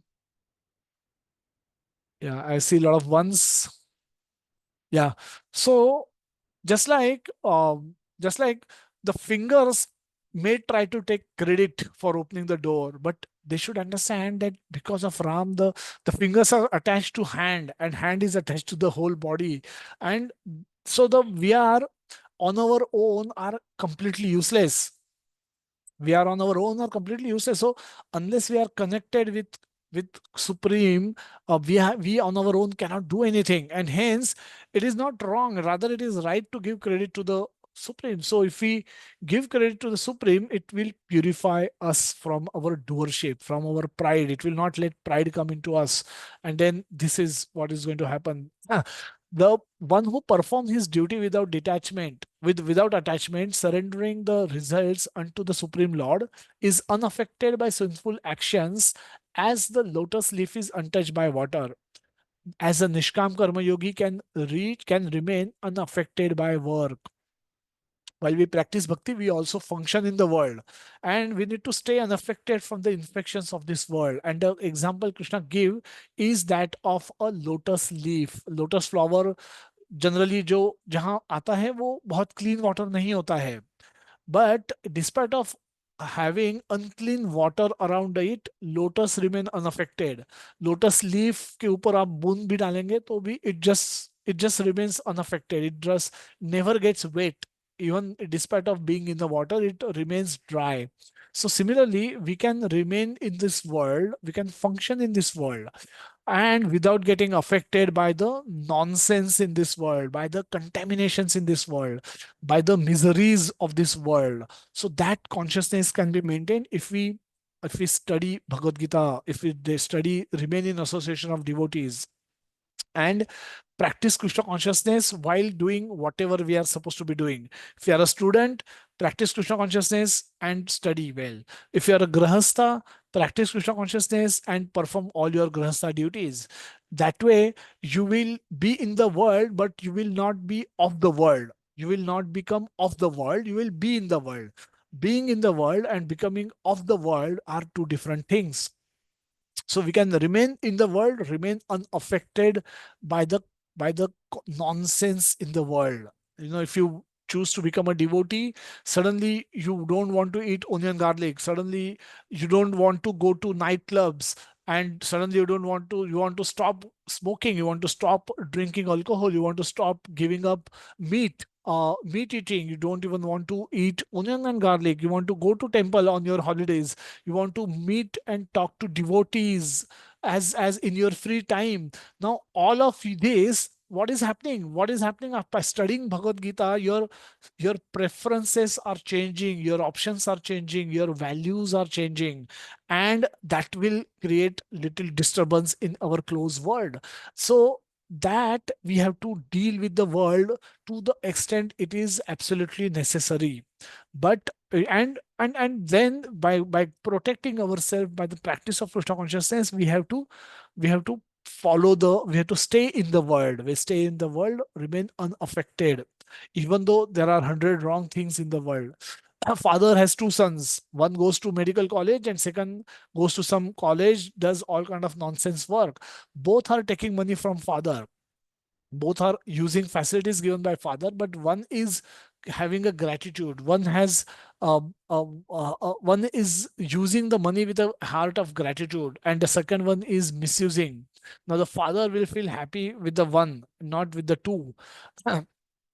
So that's how we should hope to do. We should use our talents and whatever we have got in the service of Krishna. That way, make Krishna happy. A disciple asked Prabhupada that tobacco is created by God, so why should we not smoke cigarettes? Prabhupada said, poison is also created by God. Why don't you drink it? He said, I'll be killed. So Prabhupada said, yes, that's true. Now you know that poison can kill you. Similarly, everything is created by, many things are created by God, but God has also given us scriptures like Bhagavad Gita and sent gurus like acharyas like Srila Prabhupada to tell us from what all we have, what to do, what not to do. He has given us the intelligence and given us the knowledge to choose the right options from the available choices.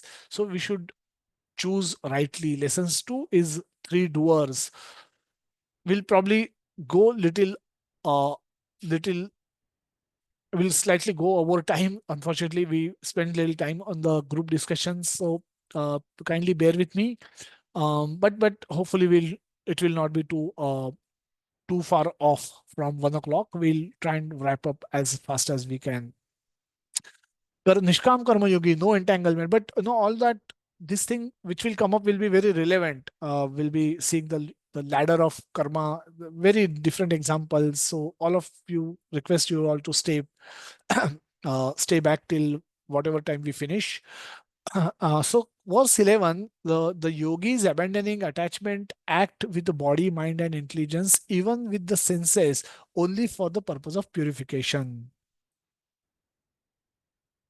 So the Krishna is summarizing the previous section, and then he's saying that the steadily devoted souls attain unadulterated peace because he offers the result of activities to me.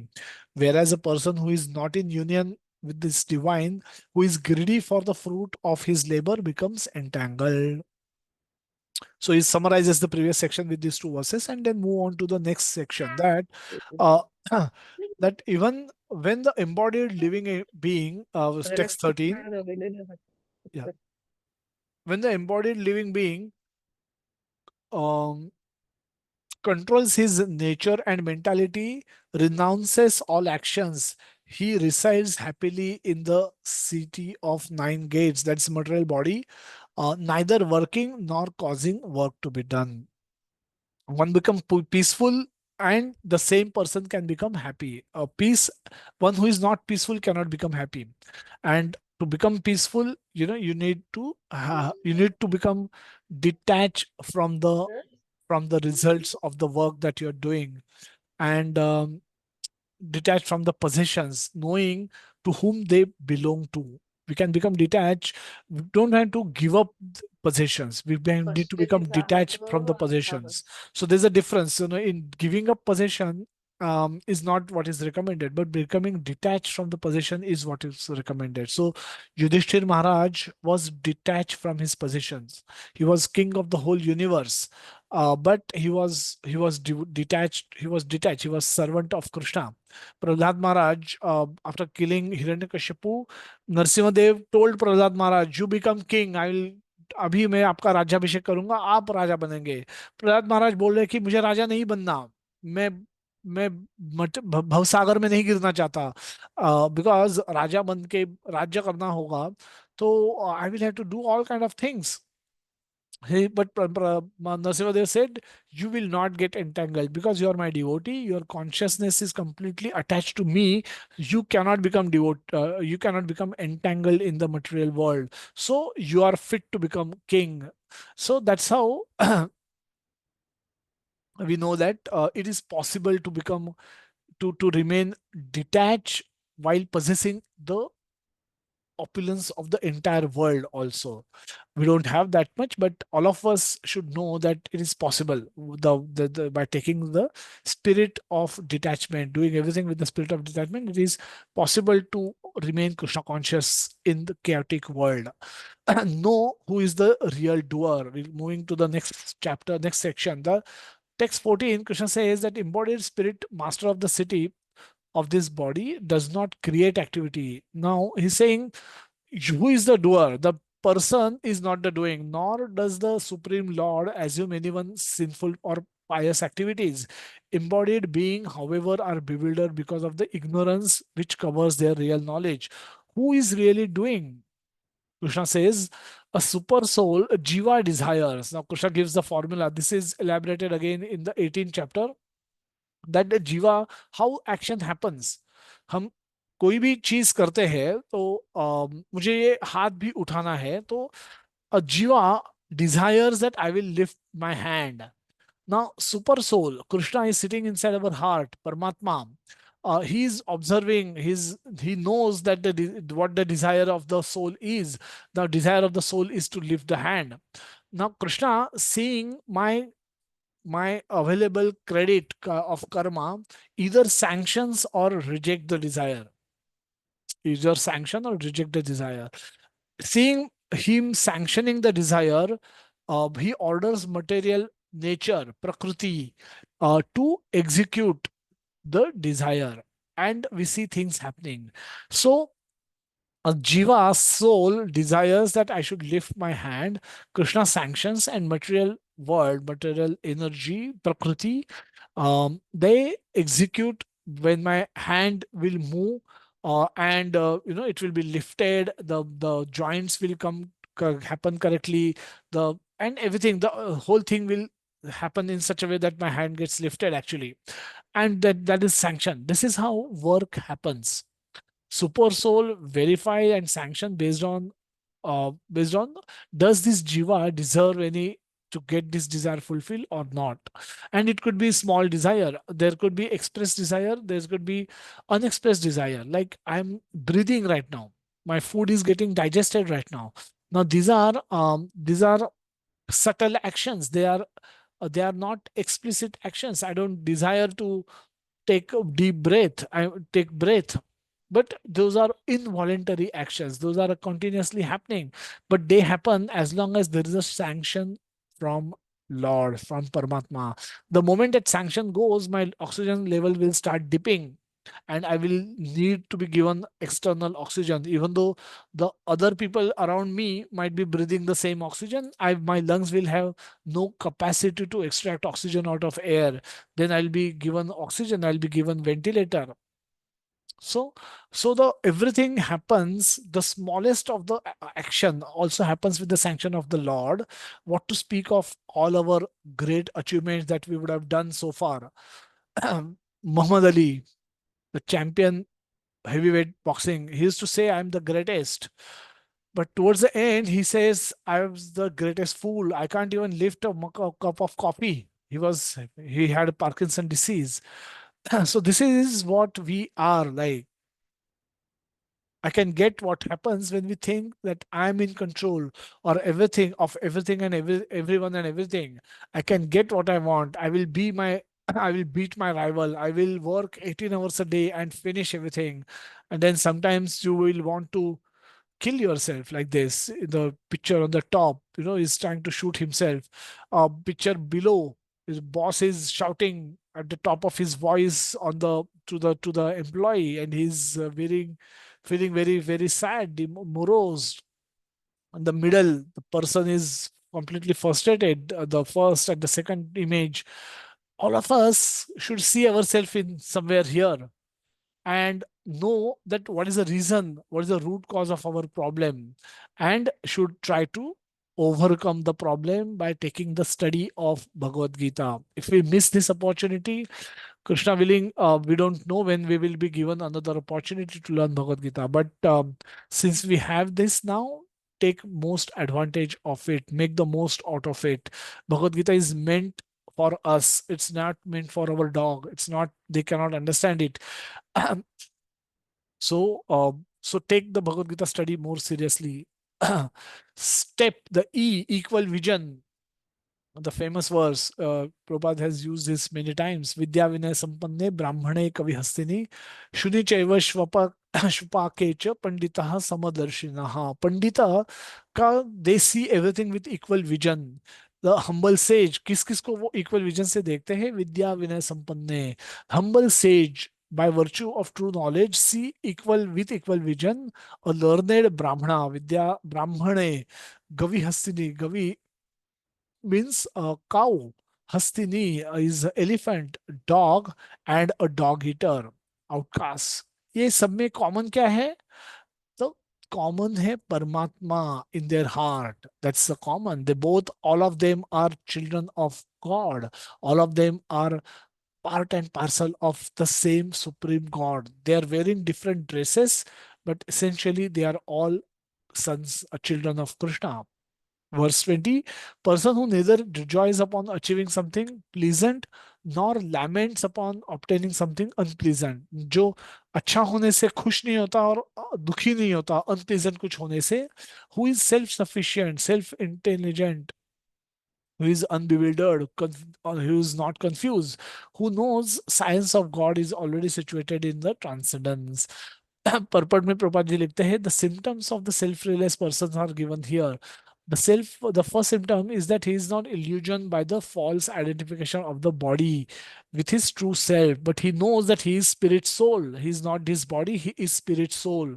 All of you are also not your bodies, you are spirit soul. Currently you are in your respective body. Last birth you were in different body, next birth you will be given different bodies. So you're not a body, you are a soul.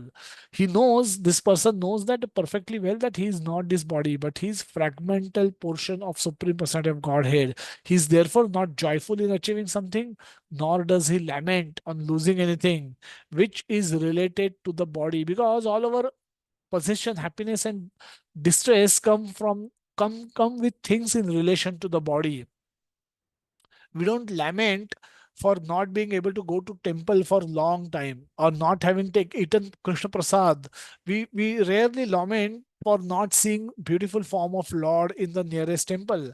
So our general lamentation and happiness topics are related with body, related with my relatives who are related to my body, current body, related to the education, related to the job which this current body is learning, and so on and so forth. So everything in relation to the body, one should not be mindful of either become happy or either sad, because both are temporary. Both will get destroyed in course of time. बाह्य स्पर्श असक्त आत्मा विंदत्यात्मानि यत् सुखम स ब्रह्म, स ब्रह्म योग युक्तात्मा सुखम अक्षयम, सुखम अक्षयम अश्नुते. अक्षय सुखम किसको मिलता है? अक्षय means unlimited happiness. Unlimited happiness किसको मिलता है? सुख. Such a liberated person is not attracted to material sense pleasures but is always in trance, enjoying the pleasures within. In this way, the self-realized person enjoys unlimited happiness, for he concentrates on the supreme. He enjoys, when you get unlimited happiness, when you get connected, concentrate on the supreme.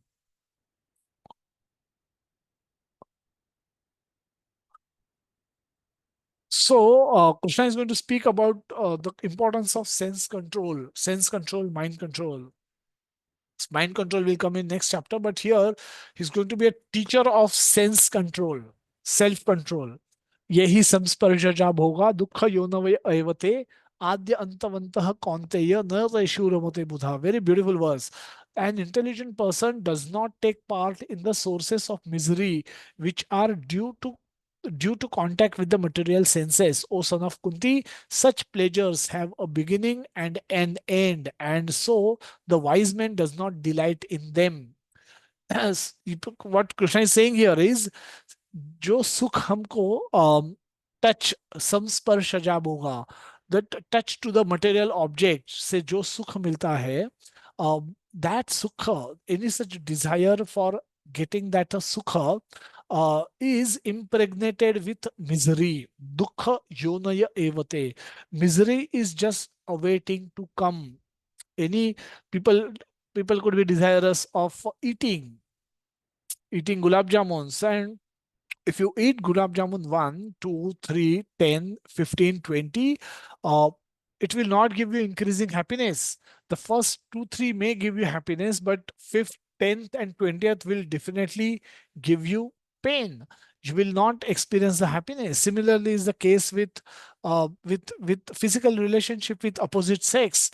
That is also impregnated with with dukkha. Any sukha we desire, any happiness we desire, which is enjoyed by the contact of our one of our senses with the sense object, is impregnated with the with dukkha, because the dukkha will is just waiting to come anytime, any moment. Not if it will come, it will definitely come. It's only a matter of when it will come. So Krishna says, wise do not delight in them. Wise do not, what do they do? Let's see, what do they do? So here Prabhupada writes that material sense pleasures are due to contact of the material senses, which are all temporary, because the body itself is temporary. So liberated soul is not interested in anything which is temporary, knowing well the joys of transcendental pleasures. How can a liberated soul agree to enjoy false pleasure? So he's saying that, Prabhupada is saying that, if you have tasted the higher pleasure, why will you give up, waste your time in enjoying lower pleasures? So there is pleasure, there is a lower pleasure and there's a higher pleasure. And once you have, once a liberated soul, once a devotee has experienced higher pleasure that he gets by connecting with himself with Krishna, he will be easily able to give up the lower pleasures which he gets by connecting with his energy, which is separated energy, dull energy. Matter is also his dull energy. Another body of another individual is also a dull energy of Krishna, energy of Krishna. So, but when you connect with Krishna, when sixth chapter, 28th verse, Krishna says, Sukhe Brahma Samsparsham Atyantuka Sukhamashnute, Atyantuka Sukhamashnute, by Brahma Samsparsham, by contacting himself with the Brahma, that is Krishna, one can experience unlimited happiness. So this is, once you get that happiness, will not delight in lower happiness. So in the Srimad Bhagavatam, where Rishabdev is giving a speech to his sons, 100 sons, led by Bharat Maharaj, who was his eldest son. So, what Rishabdev is saying there is, my dear sons, there is no reason to labor very hard for sense pleasures while in this human form of life. Such pleasures are available to the stool eaters, or, or stool eaters like hogs. Rather, you should undergo penance in this life, by which your existence will be purified, and as a result, you will be able to enjoy unlimited transcendental bliss. So the more one is addicted to the material pleasures, the more one is entrapped by material miseries. What should then one do? One should do what is recommended in the 23rd verse. Shaknoti haiva yah sodhum prak sharira vimokshanat kama krodhat bhavam vegam sa yuptah sa sukhi nara. What you should do before giving up this present body?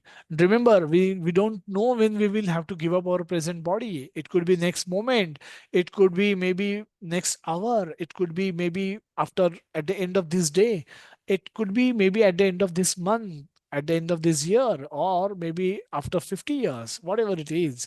But whatever that we see, that moment is unknown to us. It can come any moment. So practically we should be doing this all the time because we don't have luxury to know when that moment will come. So we should be always having this consciousness that before giving up this present body, our present body, if one is able to tolerate the urges of the material senses and check the force of desire and anger, he is well situated and is happy in this world. So let's see what Prabhupada is saying. If one wants to make steady progress on the path of self-realization, he must try to control the forces of material senses. So there are forces of talk, forces anger, mind, forces of stomach, genitals, and the forces of the tongue. So these forces will be there. Prabhupada is not saying that they will disappear once you become devotee, once you start chanting Hare Krishna Mahamantra, but their power will reduce, but they will continue to be there. And hence, one will have to continue to tolerate them. One who is able to control the forces of all these different senses, then, and the mind is called Goswami or Swami. Material desires, when unsatiated, generate anger, and thus the mind, eyes, and chest becomes agitated. Therefore, one must practice to control them before one gives up this material body. It is the duty of the transcendentalist to try strenuously to control desire and anger. A tiger is trained by in the circus by not giving food for long days, long time. Senses are like tiger. So in the circus, when they want to train a tiger, tiger is not ready to cooperate initially. Similarly, our senses, now we are trying to become devotees, will not want to cooperate immediately. So senses may have their own demands, may make noise, just like a tiger, uh, whom you ask to jump from a ring, he's not ready to do that. He's tiger. So senses also are not prepared to listen to our demands, our action, our orders. So what should you do? We should do what they do to this tiger. The tiger is kept hungry for days, and whenever a tiger, becoming hungry, tiger becomes angry. And in that anger, whenever you go in front of him, he will roar loudly. Now, just because he is roaring, if you start giving him food, he will never learn the trick that you want to teach him. So you tolerate his roaring. You tolerate his roaring, but knowing fully that more he is roaring, weaker he is becoming. More this tiger is roaring, weaker he is becoming. Eventually, a point of time will come when tiger will surrender. Say that I will do whatever you will ask me to do, just give me food. And that time they can be taught what you want them to do in the circus. And that time the limit on that from that moment onwards, tiger can get food also. And tigers know that if they stop doing what they're doing, they will stop getting food, and hence they remain under control. Similarly, our senses will roar loudly if we stop giving them. If we have been giving them all the wrong things, wrong inputs for a long time in our lives so far, suddenly we stop them. Now we are learning Bhagavad Gita. Suddenly you stop giving alcohol to the tongue, stop giving meat to the tongue, stop giving um, other things to the mind may demand smoke, mind may demand company of opposite sex, illegal compulsive illicit company of opposite sex, and so on and so forth. So many demands mind can make. But now, having come to Krishna consciousness, now having understood the instructions of Bhagavad Gita, you stop supplying those things to the senses and the mind. Then they will roar loudly, just like this tiger was roaring. Now you should know that the roaring, the mind is also becoming weaker. You should tolerate those roars, and then eventually our senses and mind will start cooperating with our soul. We'll need 15 more minutes minimum. So we have an example, take an example of our friends meeting after a long time, giving four different orders. One says, I can give anything that can move. Then one says, I can eat only specific meat. A third person says, I can order from the normal vegetarian menu. And some person says that I will eat food without onion garlic. All of them have money, time, and appetite to eat. Then what is the driving factor for them to give different orders? Why making so specific choices? Is it does it have a deeper meaning, or is it random thought? Does it have a some is this random choices, or these are thoughtful choices? You can type R and T, R for random, T for thoughtful, in the chat box. Thoughtful. Yeah, a lot of answers. Thoughtful, yes. the principle of sacrifice means giving up enjoyment voluntarily. Now, all of them have money, all of them can order anything. It's not a money consideration that whatever is cheaper, that person is ordering. No, they are specifically ordering something. And why they are ordering? They are ordering um, because of their values, because of their knowledge, because of their education. So here it's a case of giving up lower enjoyment for higher pleasures. So end of this meal, all will have some pleasure, some they will be fed by food, they will have some happiness, but they are not at the same level. All four stands at different levels on the ladder of knowledge purification and have different values and spiritual advancement. And similarly, we should know that how we evolve, no, how we evolve, how why while we are talking about the sense control, that sense control will happen based on our knowledge, based on our transformation, based on our purification. And our knowledge transformation and purification will depend on how much we are adapting, how much we are learning Krishna consciousness philosophy and practice. The philosophy is Bhagavad Gita, practice is japa and taking devotee association. And so so depends on this, our purification will happen, and depend on purification, our values will change. So we're doing a quick classification of different stages of those different. We saw those four people are at different level. So let's look at how people at different level act differently, and what could be their drivers and what could be their sources of happiness. So if the question is that of survival, you want roti kapda makan, any means to achieve basic things. Sadhana means we have first column is sadhya, sadhana, and then source of happiness. Source of happiness is the third column. So let's look at all row wise. If survival is the goal, then any mean to achieve the basic thing needed for survival is generally used. People may act out of instinct, almost like animals. Not much development of consciousness. There's no sin. There's no concept of sin. Situation is that of distress. Removal of reduction of distress itself is happiness. The concept of happiness is so minimal कि आज मुझे अगर थोड़ा सा खाना मिल गया तो I'm going to be very happy because for last 2 days I have been sleeping hungry. So that is the level. Now at this level, no philosophy can be taught. At this level, the people are almost living like animals. So reduction in distress becomes happiness. आज किसी ने मुझे कम गालियां दी तो मुझे अच्छा लगता है कि आज मुझे कम गालियां खाई.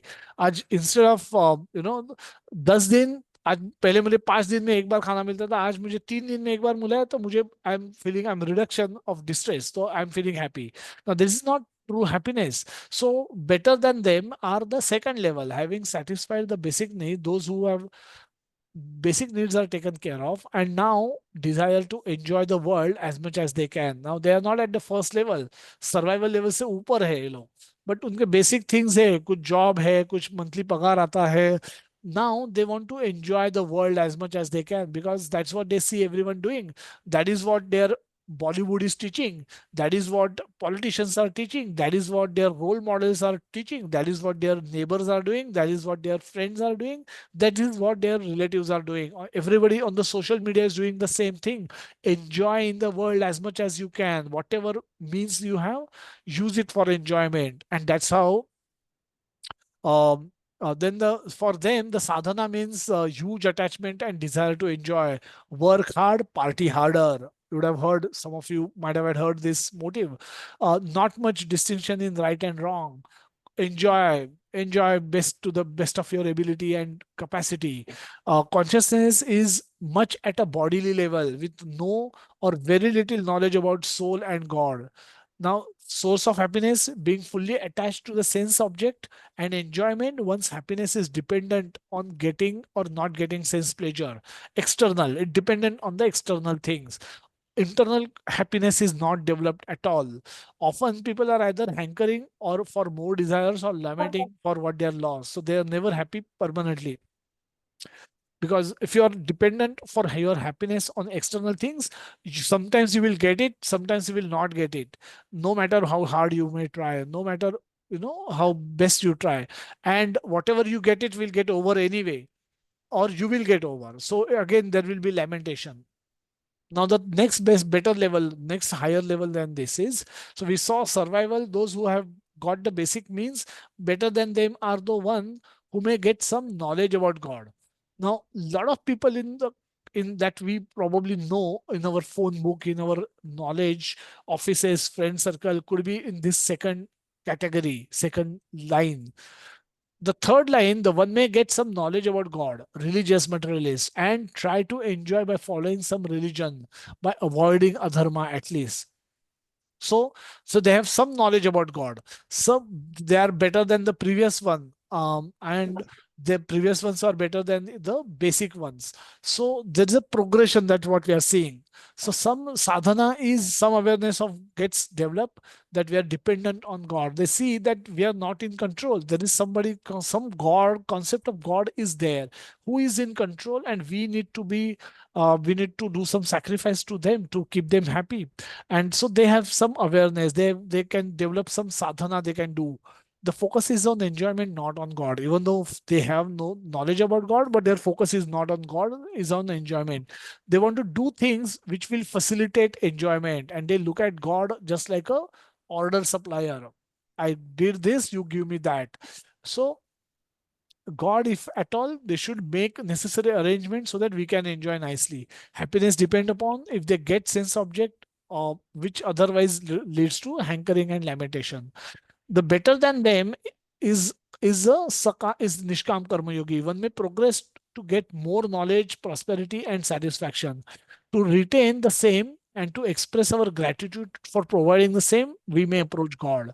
Now we are going to God not as a order supplier. मुझे ये चाहिए, वो चाहिए, फिर मैं enjoy करूंगा. No, we are going to Him as a gratitude, to express our gratitude. Now we may adopt sattvic lifestyle. We may be willing to follow His instruction, and one may find happiness by easily giving up lower urges for meat eating, gambling, intoxication, illicit sexual activities, and so on. And also, one is in better control of lust, anger, hate, greed, attachment. So this is a sattvic lifestyle.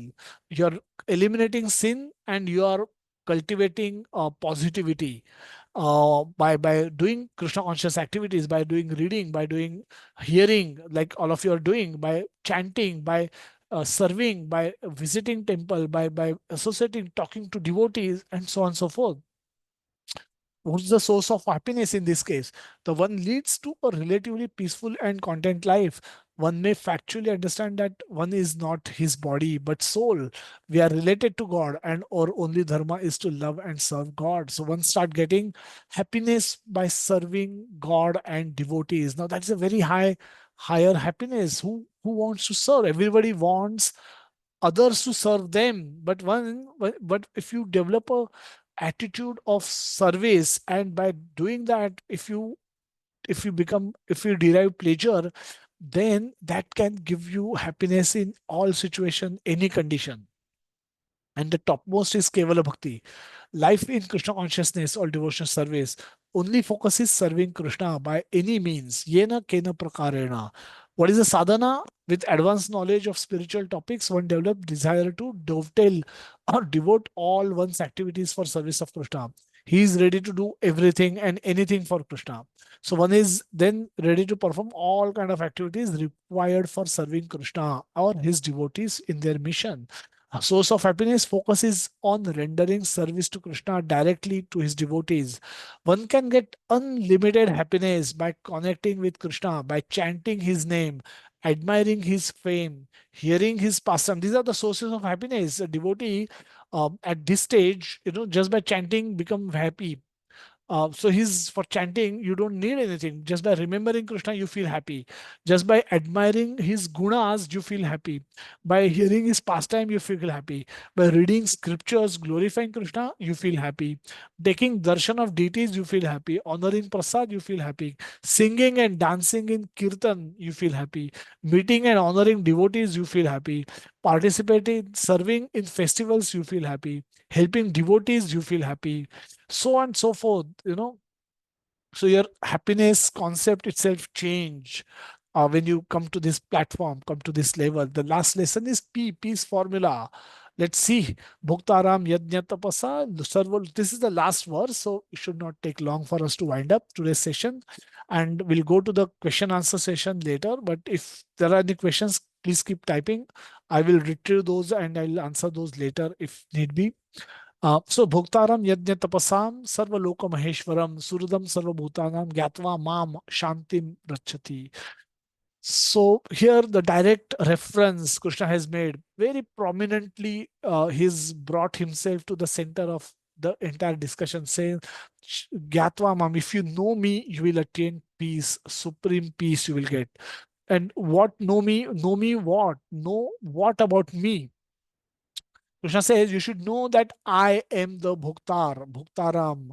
Yajna, tapasya. Yajna means all sacrifices, tapasya means austerities. If somebody is going and walking from home to, say, Prabhadevi temple every Tuesday, is performing a lot of austerities. But Krishna says all those austerities ultimately comes to me, because Ganeshji is not supposed to keep everything with him. He receives it, he give it to back to me, because I am his God as well. So he's just helping me in carrying out some material affairs. So but he's not God, he understand it, and he's my devotee as well. So whatever austerity any perform for anyone, ultimately they are being passed on to Krishna. So it is best to do austerities and penances for Krishna. Rather than doing it indirectly, it is better to do it directly, knowing that ultimately he is only going to be the enjoyer, beneficiary for all the sacrifices and austerities.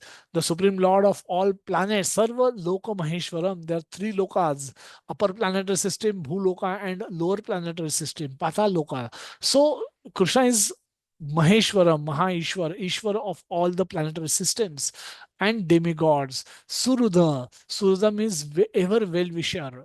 He is the most well-wishing friend of all the living entities. And knowing this, if you know this, what will you do? You will dedicate yourself to the service of such Krishna. So, and by that dedicated serving Krishna, you will relish peace, you will attain peace from the pangs of material miseries. Prabhupada writes in the purport that all are anxious to attain peace in the material world, but they do not know the formula for peace, which is explained in this part of Bhagavad Gita. The greatest peace formula is simply this: Lord Krishna is the beneficiary of all human activities. Men should offer everything to the transcendental service of the Lord, because he is the proprietor of all planets and demigods thereon. Krishna consciousness, however, brings one into spiritual life even while one is within the jurisdiction of matter, for it is an arousing of spiritual existence by practice in the material world. The more one is advanced, the more one is freed from the clutches of matter. Connection with Krishna brings purification and help us advance on this path with his mercy. Contact with Krishna is established by hearing reading from scriptures like Bhagavad Gita and Srimad Bhagavatam, chanting of Hare Krishna Mahamantra, either in person or in the group, just like what we heard a kirtan at the beginning of this class, where where the lead singer followed by a group chorus singer, where every the whole population sing, whoever is present there sing behind the main singer. So that is called sankirtana. And japa, that is chanting, is called japa. Individual chanting is called japa, and collective group chanting is called sankirtana. So that is also another beautiful way of connecting with Krishna and deriving pleasure, deriving spiritual happiness. Um, by Mahamantra, taking darshan of Lord's Vigraha, by visiting temple, meeting and discussing with devotees about Krishna, honoring prasad, food offered first to Krishna, and visiting his dham, etc. So these are the activities that will give us connection with Krishna and give us pleasure, ultimately peace of mind as well as the pleasure. The Krishna consciousness, however, brings one into the spiritual life even while one is within the jurisdiction of matter. So this we discussed already. Okay. Yeah. The last chapter, last slide. The summary. We're summarizing the chapter 5. We discussed chapter 5 today, where Krishna again recommends doing work with the spirit of renunciation, then giving up work completely, because it is easy and it is natural for a jiva to remain active in the performance of duties. Giving up activities without without sufficient, there's a typo, I'll just correct that, without sufficient purification of heart and mind will be dangerous. Dangerous for the person who is trying to do it, and dangerous for the society in general, because he will cause nuisance in the society. So, spirit of renunciation can come from knowledge that without Krishna, we cannot even breathe. What to speak of achieving anything else independently? So, we are completely dependent on Krishna. We can function only with the sanction of Krishna. So, that should give us the spirit of renunciation. That hence everything we should dedicate to Krishna. So, this knowledge should make us humble and submissive in our success or failure. With equal vision, we now turn inwards, giving up dependence on the external object for happiness. Knowledge that Krishna is the ultimate enjoyer brings us peace. And because now we can dedicate ourselves to Krishna completely without any distraction. Krishna is the ultimate enjoyer, brings us peace, because knowing this, we can dedicate ourselves to Krishna without any distraction. We have no other choice, no other option left but to become Krishna devotee. And that when we do become Krishna devotee with that intent, we become we practice Krishna consciousness with commitment and with all of our heart, wholeheartedly we do it. So these are the facilities for hearing and chanting. We have japa session in the morning, individual japa, where we all devotees come on Zoom platform and perform japa from 5 to 7:30 a.m. And a reading session we do using the same Zoom link. We do the reading session in the evening, where we talk about Bhagavatam, read Bhagavatam for about 30 minutes and read Bhagavad Gita for about 15 minutes. So we will take a quick break of and we'll see if anyone has any questions. We can discuss or any comments. We can take those comments as well.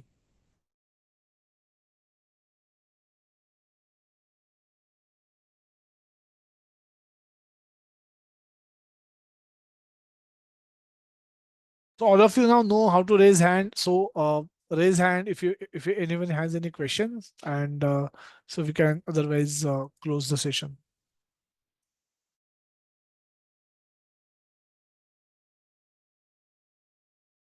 Kalpesh Patil Prabhuji, we don't have your number.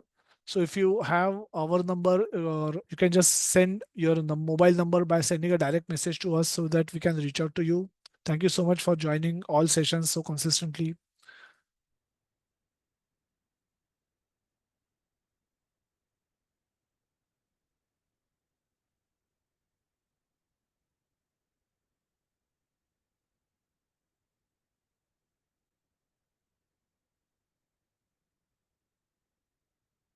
So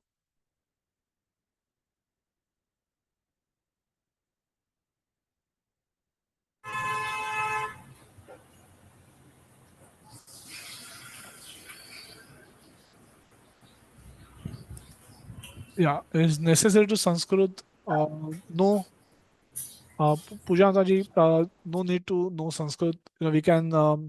We can read English verses. Verses are given in Bhagavad Gita in such a way by Srila Prabhupada that we can read English and we can pronounce Sanskrit. So it's not at all required. Vikas Prabhuji, I think already replied. I don't see any questions. Again, we encourage all devotees. There are many devotees who are participating in service, so of reaching out to all the devotees who are new to the Krishna consciousness, and so they'll be reaching out to you in this week as well. Please speak with them and take their guidance in developing Krishna consciousness at individual level. So they can customize what we speak here is a general instruction, but these devotees can help customize that instruction to you for your suitable purpose, and learn how to do japa from them, learn how to read Bhagavad Gita from them, and learn more about Krishna from them. And feel free to ask me any question during the week as well. No need to wait for the next Sunday. And next Sunday we'll explore the depth of mind, and a lot of beautiful verses are there. A lot of insight about mind is spoken by Lord in the next chapter, chapter 6, which is all about mind. All of us have mind. All of us are curious to know about our mind. So let's endeavor more, and do a deep dive inside our mind in the next session. So till then, stay Krishna conscious, join Japa every day, talk to devotees every now and then whenever possible, and remain Krishna conscious throughout the week. And then we will meet next Sunday. We'll circulate quiz based on this topic today, hopefully by end of today. And you all can take the quiz. It should be a Google form link. Hopefully not difficult quiz like chapter 4, but I got a lot of good responses from chapter on the quiz. The 2 questions which I posted on chapter 4, much better than what I had thought, and I'm really thankful and really happy to know all those responses given by so many wonderful devotees. So thank you so much for doing that, and we will meet next Sunday. Thank you so much. Hare Krishna. Jagannath Baldev Subhadra Mai ki jai. Srila Prabhupada ki jai. Nitai Gaur Premanande. Hari Bol. Hari Hari Bol. Hari Hari Bol. Thank you everyone. Hare Hare Krishna. Krishna. Thank you, Prabhuji. Dandavat Thank Hare pranam. Happy you. Namaskar. Thank you so much, Prabhuji. Thank you, Hare Prabhuji. Krishna. Dandavat Thank Prabhuji. you, Thank you, Prabhuji. Hare Prabhuji. Krishna. Hare Krishna. Thank you, Prabhuji. Ram, Hare Krishna. Thank you, Thank you Prabhuji. so Hare much. Krishna. Hare Dandavat. Krishna. Hare Krishna, Krishna Prabhuji. Hare Krishna.